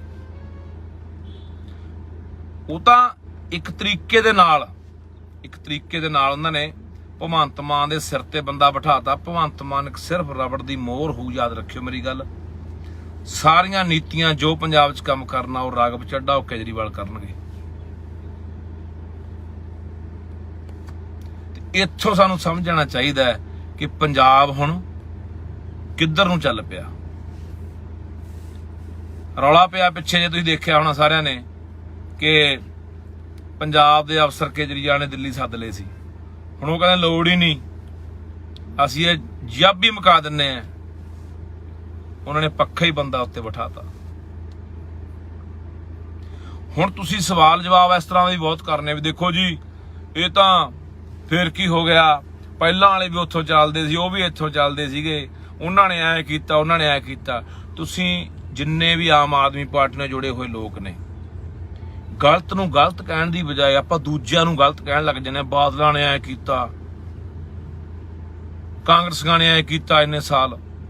ਜੇ ਉਹਨਾਂ ਨੇ ਐ ਕੀਤਾ ਤਾਂਹੀਓ ਲੋਕਾਂ ਨੇ ਆਮ ਆਦਮੀ ਪਾਰਟੀ ਦੇ 92 ਬੰਦੇ ਜਿਤਾਏ ਐ। ਫਿਰ ਜੇ ਤੁਸੀਂ ਵੀ ਉਹੀ ਕੁਝ ਕਰਨਾ ਹੈ, ਫਿਰ ਕਿਹੜੇ ਬਦਲਾਅ ਦੀਆਂ ਗੱਲਾਂ ਕਰਦੇ ਹੋ? ਫਿਰ ਫਰਕ ਕੀ ਰਹਿ ਗਿਆ? ਫਿਰ ਕਿਹੜੇ ਇਨਕਲਾਬ ਦੀਆਂ ਗੱਲਾਂ ਕਰਦੇ ਹੋ? ਸੋ ਇਸ ਕਰਕੇ ਇਹ ਤੁਸੀਂ ਦੇਖੋਗੇ ਹੁਣ ਆਉਣ ਵਾਲੇ ਦਿਨਾਂ ਦੇ ਵਿੱਚ ਕਿ ਇੱਥੋਂ ਪੰਜਾਬ ਦਾ ਪੈਸਾ, ਜਿਹੜਾ ਪੰਜਾਬ ਦਾ ਪੈਸਾ, ਉਹਦੀ ਦੁਰਵਰਤੋਂ ਕਰਕੇ, ਪੰਜਾਬ ਦੀ ਜਿੰਨੀ ਮਸ਼ੀਨਰੀ ਆ ਉਹਦੀ ਦੁਰਵਰਤੋਂ ਕਰਕੇ ਕਿਵੇਂ ਦੂਜੇ ਸੂਬਿਆਂ ਦੀਆਂ ਚੋਣਾਂ ਜਿੱਤਣ ਲਈ ਇਹ ਜ਼ੋਰ ਲਾਉਣਗੇ। ਜਿਵੇਂ ਗੁਜਰਾਤ ਆ, ਹਿਮਾਚਲ ਹੈ। ਅਸਲ ਟੇਕ ਕੇਜਰੀਵਾਲ ਦੀ ਕਿ ਮੈਂ 24 ਦੇ ਵਿੱਚ ਪ੍ਰਧਾਨ ਮੰਤਰੀ ਬਣ, ਕਿਸੇ ਨੂੰ ਕੋਈ ਤਕਲੀਫ ਨਹੀਂ, ਆਪਦੇ ਸਿਰ ਤੇ ਬਣ। ਸਾਡਾ ਪੈਸਾ ਤੂੰ ਤਾਮਿਲਨਾਡੂ ਦੇ, ਗੁਜਰਾਤ ਦੇ, ਹਿਮਾਚਲ ਦੇ ਅਖਬਾਰਾਂ ਦੇ ਵਿੱਚ ਇਸ਼ਤਿਹਾਰ ਦੇ ਕੇ ਕਰੋੜਾਂ ਰੁਪਈਆ ਲਾ ਰਹੇ ਹੈ। ਪੈਸਾ ਸਾਡਾ ਹੈ, ਸਾਡੀ ਮਸ਼ੀਨਰੀ, ਸਾਡੀਆਂ ਗੱਡੀਆਂ, ਸਾਡੇ ਸਾਧਨ ਆਮ ਆਦਮੀ ਪਾਰਟੀ ਦਾ ਪ੍ਰਚਾਰ ਕਰਨ ਲਈ ਸਰਕਾਰੀ, ਉਹ ਹਿਮਾਚਲ ਜਾਂਦੇ ਨੇ। ਉਹ ਪੈਸਾ ਸਾਡਾ ਹੈ, ਉਹ ਲੋਕਾਂ ਦੀ ਜੇਬ ਚੋਂ ਟੈਕਸ ਜਾਂਦਾ, ਉਹ ਪੈਸਾ ਸਾਡੇ ਤੇ ਲੱਗਣਾ ਚਾਹੀਦਾ, ਨਾ ਕਿ ਕਿਸੇ ਤੁਹਾਡੇ ਨਿੱਜੀ ਆਪਣੀ ਪਾਰਟੀ ਦੇ ਕੰਮ ਤੇ। ਇਸ ਕਰਕੇ ਆਪਾਂ ਇਦੋਂ ਪਹਿਲਾਂ ਵੀ ਦੇਖਿਆ, ਸਾਰੇ ਪੰਜਾਬ ਨੇ ਥੂ ਕੀਤੀ, ਸਾਰੇ ਪੰਜਾਬ ਨੇ ਲਾਹਨਤਾਂ ਪਾਈਆਂ ਜਿੱਦੇ ਵਿਧਾਨ ਸਭਾ ਲਈ ਵੱਖਰੀ ਜਗ੍ਹਾ ਚੰਡੀਗੜ੍ਹ ਦੇ ਵਿੱਚ ਪੰਜਾਬ ਦੇ ਮੁੱਖ ਮੰਤਰੀ ਨੇ ਮੰਗੀ ਹੈ ਕਿ ਤੂੰ ਆਪਣੇ ਘਰ ਦੇ ਵਿੱਚ ਹੀ ਜਗ੍ਹਾ ਮੰਗ ਰਿਹਾ, ਮੈਨੂੰ ਕਮਰਾ ਪਾਉਣ ਨੂੰ, ਖੁੰਝੇ ਤੇ ਕਮਰਾ ਪਾਉਣ ਨੂੰ ਥਾਂ ਦੇ ਦਿਓ। ਚੰਡੀਗੜ੍ਹ ਸਾਡਾ ਹੈ, ਤੂੰ ਤਾਂ ਖੁਦ ਦਾਅਵਾ ਕਮਜ਼ੋਰ ਕਰ ਰਿਹਾ। 30 ਅਪ੍ਰੈਲ ਨੂੰ ਜਦ ਦਿੱਲੀ ਦੇ ਵਿੱਚ ਚੀਫ ਜਸਟਿਸ ਹੈ, ਜਿਹੜਾ ਭਾਰਤ ਦਾ ਜਿਹੜਾ ਸਭ ਤੋਂ ਵੱਡਾ ਜੱਜ ਹੈ, ਉਹਦੀ ਜਦੋਂ ਸੂਬਿਆਂ ਦੇ ਮੁੱਖ ਮੰਤਰੀਆਂ ਨਾਲ ਮੀਟਿੰਗ ਹੁੰਦੀ ਹੈ 30 ਅਪ੍ਰੈਲ ਨੂੰ ਹੋਈ ਸੀ ਦਿੱਲੀ, ਜਿਹਦੇ ਵਿੱਚ ਪੰਜਾਬ ਦੇ ਮੁੱਖ ਮੰਤਰੀ ਭਗਵੰਤ ਸਿੰਘ ਮਾਨ ਵੀ ਗਏ ਸੀ। ਤੇ ਉੱਥੇ ਭਗਵੰਤ ਮਾਨ ਨੇ ਵੀ ਇਹ ਬਿਆਨ ਰੱਖਤਾ ਸੀਗਾ। ਹਾਲੇ ਤੱਕ ਭਗਵੰਤ ਨੇ ਸਪਸ਼ਟੀਕਰਨ ਨਹੀਂ ਦਿੱਤਾ।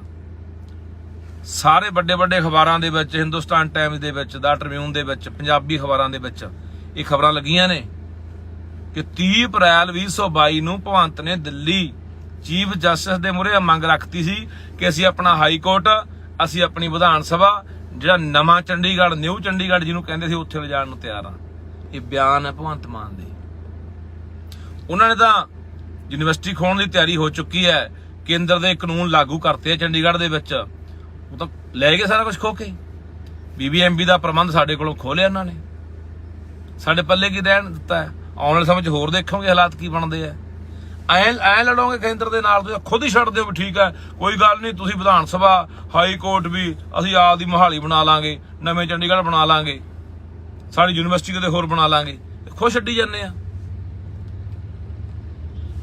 ਕੀ ਪਤਾ ਯਾਰ ਕਿਸੇ ਚੱਡੇ ਵਰਗਿਆਂ ਨੂੰ ਕਿ ਪੰਜਾਬ ਦੇ ਦੁੱਖ ਦਰਦ ਕਿਹੜੇ ਨੇ ਯਾਰ, ਪੰਜਾਬ ਨੂੰ ਕਿਹੜੀਆਂ ਗੱਲਾਂ ਤੋਂ ਤਕਲੀਫ ਹੈ। ਤੇ ਪੰਜਾਬ ਲਗਾਤਾਰ ਉਹਨਾਂ ਨੇ ਵੀ ਲੁੱਟਿਆ, ਜਿਹੜੇ ਪਹਿਲਾਂ ਬਾਦਲਾਂ ਨੇ BJP ਨਾਲ ਰਲ ਕੇ, ਆ ਕਾਂਗਰਸੀਆਂ ਨੇ ਵੀ ਲੁੱਟਿਆ, ਆ ਨਵੇਂ ਲਟੇਰੇ ਹੋਰ ਆ ਗਏ। ਯਾਰ ਲਟੇਰੇ ਆ ਗਏ, ਕੇਜਰੀਵਾਲ ਚੱਡੇ ਵਰਗੇ ਆ ਗਏ, ਜੋ ਸਿਰ ਤੇ ਲਿਆ ਕੇ ਪੰਜਾਬੀਆਂ ਦੇ ਬਿਠਾਤੇ। ਹੁਣ ਮੈਂ ਜਿਹੜੇ ਆਮ ਆਦਮੀ ਪਾਰਟੀ ਨੂੰ ਵੋਟ ਪਾਉਣ ਵਾਲੇ ਆ ਉਹਨਾਂ ਨੂੰ ਪੁੱਛਣਾ ਚਾਹੁੰਦਾ ਕਿ ਤੁਸੀਂ ਅੰਨੇ ਹੋ ਕੇ ਅੰਨੀ ਭਗਤੀ ਬਣਨਾ ਹੁੰਦਾ ਵੀ ਕੋਈ ਆਪਣਾ ਦਿਮਾਗ ਨਹੀਂ ਖੋਲਣਾ ਕਿ ਯਾਰ ਇਹ ਕੀ ਹੋ ਰਿਹਾ, ਇਹ ਕਿਉਂ ਹੋ ਰਿਹਾ। ਤੁਹਾਡੇ ਐਮਐਲਏ ਨੇ ਤੁਸੀਂ ਵੋਟਾਂ ਪਾਈਆਂ 50-50 ਹਜ਼ਾਰ 60-60 ਹਜ਼ਾਰ ਤੇ